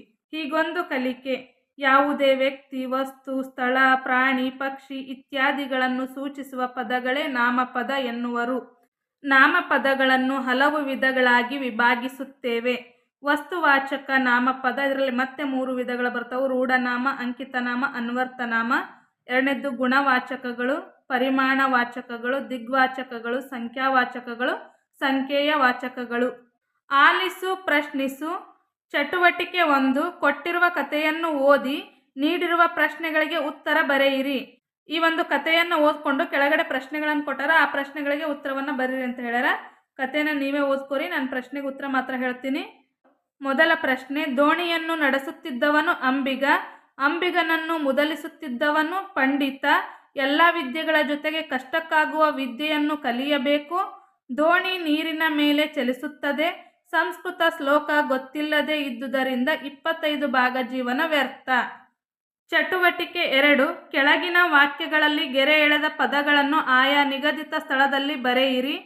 ನನ್ನ ಹೆಸರು ರಮೇಶ, ನಮ್ಮ ಊರು ಮೈಸೂರು, ನಮ್ಮ ರಾಜ್ಯ ಕರ್ನಾಟಕ, ಭಾರತವು ಭವ್ಯ ಪರಂಪರೆಯನ್ನು ಹೊಂದಿದ ದೇಶ, ನಾವೆಲ್ಲರೂ ಬೇಲೂರು ಹಳೆಬೀಡು ನೋಡಲು ಹೋಗಿದ್ದೆವು. ಇಲ್ಲಿ ಬರ್ತಕ್ಕಂಥ ರಮೇಶ, ಮೈಸೂರು, ಕರ್ನಾಟಕ, ಭಾರತ, ಬೇಲೂರು ಹಳೆಬೀಡು ಇವೆಲ್ಲವೂ ಕೂಡ ಅಂಕಿತ ನಾಮಗಳಾಗಿವೆ. ಅಂಕಿತ ನಾಮದ ಜಾಗದಲ್ಲಿ ಅವನು ಬರಿಬೇಕು. ನಮ್ಮ ಶಾಲೆಯು ತುಂಬ ಸುಂದರವಾಗಿದೆ. ನನ್ನ ಗೆಳತಿ ರಮ್ಯಾ ತುಂಬ ಚೆನ್ನಾಗಿ ನೃತ್ಯ ಮಾಡುತ್ತಾಳೆ. ನಮ್ಮ ಗದ್ದೆಯಲ್ಲಿ ಈ ವರ್ಷ ರಾಗಿ ಬೆಳೆದಿದ್ದೇವೆ. ಹುಡುಗರು ಗಿಡಗಳನ್ನು ನೆಟ್ಟರು. ಮಕ್ಕಳೆಲ್ಲರೂ ಪ್ರಾರ್ಥನೆ ಮಾಡಿದರು. ಶಾಲೆ, ಗೆಳತಿ, ಗದ್ದೆ, ಹುಡುಗರು, ಮಕ್ಕಳು ಇವೆಲ್ಲವೂ ಕೂಡ ರೂಢನಾಮ. ರೂಢನಾಮಕ್ಕೆ ಉದಾಹರಣೆ ಇಲ್ಲಿ ರೂಢನಾಮದೊಳಗೆ ಬರೀರಿ. ಪುರೋಹಿತರು ತುಂಬ ಚೆನ್ನಾಗಿ ದೇವರಿಗೆ ಅಲಂಕಾರ ಮಾಡಿದ್ದರು. ಶಿಕ್ಷಕರು ಮಕ್ಕಳಿಗೆ ಒಳ್ಳೆಯ ಮೌಲ್ಯಗಳನ್ನು ಕಲಿಸುತ್ತಾರೆ. ಹೂವಾಡಗಿತ್ತಿ ಹೂವಿನ ಮಾಲೆಯನ್ನು ದೇವರಿಗೆ ಅರ್ಪಿಸುತ್ತಾಳೆ. ಪುರೋಹಿತ, ಶಿಕ್ಷಕರು, ಹೂವಾಡಗಿತ್ತಿ ಇವೆಲ್ಲವೂ ಕೂಡ ಅನ್ವರ್ಥನಾಮಗಳು. ಅನ್ವರ್ಥನಾಮದ ಕಾಲಮೊಳಗೆ ಇವನು ಬರೀರಿ. ಚಟುವಟಿಕೆ 3. ಕೊಟ್ಟಿರುವ ಪದಗಳನ್ನು ರೂಢನಾಮ, ಅಂಕಿತನಾಮ, ಅನ್ವರ್ಥನಾಮ ಪದಗಳಾಗಿ ವಿಭಾಗಿಸಿ ಬರೆಯಿರಿ. ಇಲ್ಲೇ ಕೆಲವೊಂದಿಷ್ಟು ಪದಗಳನ್ನು ಕೊಟ್ಟಾರ. ಅದರೊಳಗೆ ಅಂಕಿತನಾಮ, ಅನ್ವರ್ಥನಾಮ, ರೂಢನಾಮಗಳದವು. ಅವನ್ನ ನಾವು ಸಪ್ರೇಟಾಗಿ ಬರಿಬೇಕಂತ. ಮೊದಲನೇದಾಗಿ ನಾವು ರೂಢನಾಮಗಳನ್ನು ಬರೆಯೋಣ. ಊರು, ಪರ್ವತ, ಹಳ್ಳಿ, ದೇವಾಲಯ, ರಾಜ್ಯ, ಆಟ, ಮನೆ. ಎರಡನೇದಾಗಿ ಅಂಕಿತನಾಮ ರವಿ, ರೇಖಾ, ಜ್ಯೋತಿ, ಜಯಶ್ರೀ, ಶ್ರೀನಿವಾಸ, ಶ್ವೇತಾ, ಸಲೀಂ, ಶ್ರೀನಿವಾಸ. ನೆಕ್ಸ್ಟ್ ಅನ್ವರ್ಥನಾಮಕ್ಕೆ ಉದಾಹರಣೆ ಕಾದಂಬರಿಕಾರ, ಕವಯತ್ರಿ, ಲೇಖಕಿ, ಆಟಗಾರ, ವ್ಯಾಪಾರಿ, ನ್ಯಾಯಾಧೀಶ, ದರ್ಜೆ, ನರ್ತಕಿ, ಗ್ರಾಹಕ. ಇವೆಲ್ಲವೂ ಕೂಡ ಅನ್ವರ್ಥನಾಮಕ್ಕೆ ಉದಾಹರಣೆಯಾಗಿವೆ. ಹೀಗೊಂದು ಕಲಿಕೆ. ವಸ್ತುವಾಚಕದಲ್ಲಿ 3 ವಿಧಗಳಿವೆ. ರೂಢನಾಮ, ರೂಢಿಯಿಂದ ಬಂದ ಪದಗಳನ್ನು ರೂಢನಾಮ ಎನ್ನುತ್ತೇವೆ. ಅಂಕಿತನಾಮ, ವ್ಯವಹಾರದ ದೃಷ್ಟಿಯಿಂದ ಇಟ್ಟುಕೊಂಡ ಹೆಸರುಗಳನ್ನು ಅಂಕಿತನಾಮ ಎನ್ನುತ್ತೇವೆ. ಅನ್ವರ್ಥನಾಮ, ಗುಣ, ಸ್ವಭಾವ, ವೃತ್ತಿ ಇವುಗಳನ್ನು ಸೂಚಿಸುವ ಪದಗಳನ್ನು ಅನ್ವರ್ಥನಾಮ ಎನ್ನುತ್ತೇವೆ. ನೋಡು, ಪ್ರಶ್ನಿಸು. ಚಟುವಟಿಕೆ 1. ಕೊಟ್ಟಿರುವ ಕಥೆಯನ್ನು ಓದಿ ಗೆರೆ ಎಳೆದ ಪದಗಳನ್ನು ಗಮನಿಸಿ ಬರೆಯಿರಿ ಹಾಗೂ ಆ ಪದಗಳ ವಿಶೇಷತೆಯನ್ನು ಶಿಕ್ಷಕರಿಂದ ಕೇಳಿ ತಿಳಿಯಿರಿ. ಇಲ್ಲೊಂದು ಕಥೆಯನ್ನು ಕೊಟ್ಟಾರ, ಕೆಲವೊಂದಿಷ್ಟು ಪದಗಳ ಕೆಳಗಡೆ ಅಂಡರ್ಲೈನ್ ಮಾಡ್ರಿ. ಗೆರೆ ಎಳೆದಾರ, ಆ ಪದಗಳ ವಿಶೇಷತೆ ಏನಂತ ತಿಳ್ಕೊಳ್ಳೋಣ್ರಿ. 1, 2, 5 ಇವು ಸಂಖ್ಯಾವಾಚಕ ಪದಗಳು. ನೆಕ್ಸ್ಟ್ ಇಷ್ಟು, ಅಷ್ಟು ಅಂದರೆ ಪರಿಮಾಣವಾಚಕ ಪದ. ದೊಡ್ಡದು, ಸಣ್ಣದು ಇದು ಕೂಡ ಪರಿಮಾಣವಾಚಕ ಪದ. ಜಾಣ, ದಡ್ಡ ಇದು ಗುಣವಾಚಕ ಪದವಾಗಿವೆ. ಚಟುವಟಿಕೆ 2. ಚಿತ್ರದ ಸಹಾಯದಿಂದ ಕೊಟ್ಟಿರುವ ಸಾಲುಗಳನ್ನು ಪೂರ್ಣಗೊಳಿಸಿ. ಹುಡುಗಿಯು ಹಸಿರು ಬಣ್ಣದ ಬಟ್ಟೆ ಧರಿಸಿದ್ದಾಳೆ. ಆನೆಯು ದೊಡ್ಡ ಗಾತ್ರದ ಪ್ರಾಣಿಯಾಗಿದೆ. ಈ ಚಿಪ್ಪಿನಲ್ಲಿ 3 ಬಾಳೆಹಣ್ಣುಗಳಿವೆ. ಹಾಗಲಕಾಯಿಯ ರುಚಿ ಕಹಿ.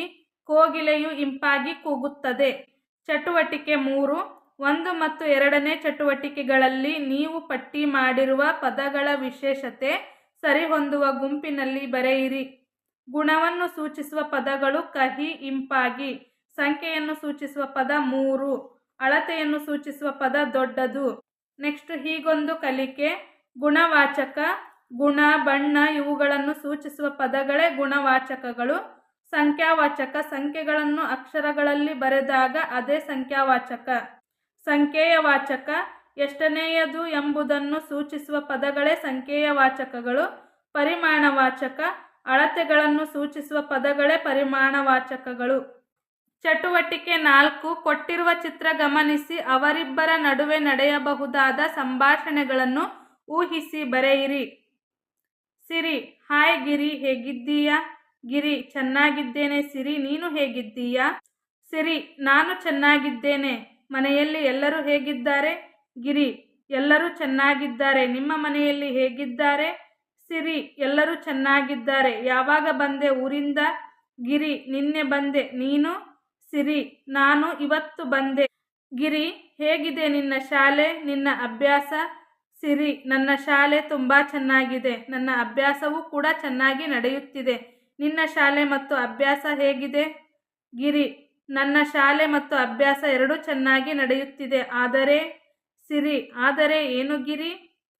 ಗಿರಿ, ನೀನು ಮತ್ತು ರಾಜು, ರವಿ ಎಲ್ಲರನ್ನೂ ಬಿಟ್ಟಿರುವುದು ಕಷ್ಟವಾಗುತ್ತಿದೆ.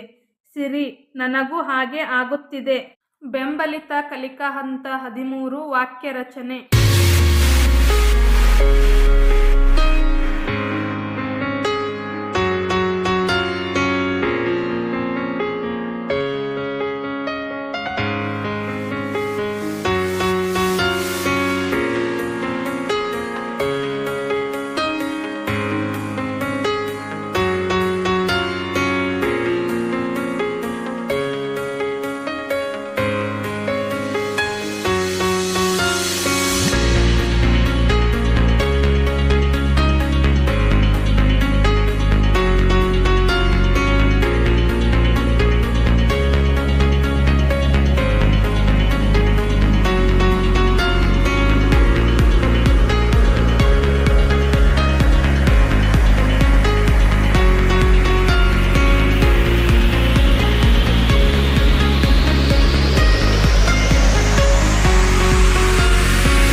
ಬಿತ್ತರಿಸು ಚಟುವಟಿಕೆ 1 ಕೊಟ್ಟಿರುವ ನಾಟಕವನ್ನು ಓದಿ ಅನಿಸಿಕೆ ಅಭಿಪ್ರಾಯಗಳನ್ನು ನಿಮ್ಮ ಮಾತುಗಳಲ್ಲಿ ಬರೆಯಿರಿ.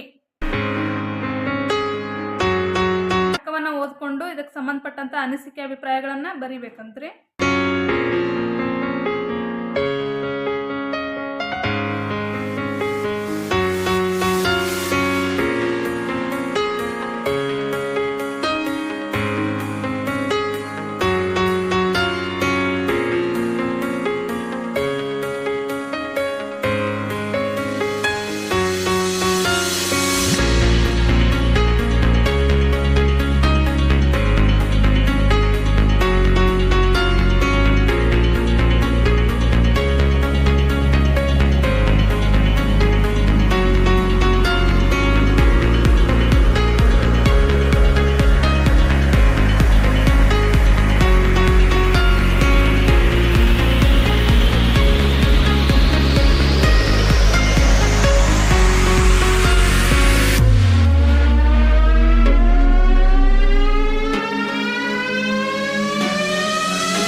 ವಿಡಿಯೋ ನೋಡಿದ್ದಕ್ಕಾಗಿ ಧನ್ಯವಾದಗಳು.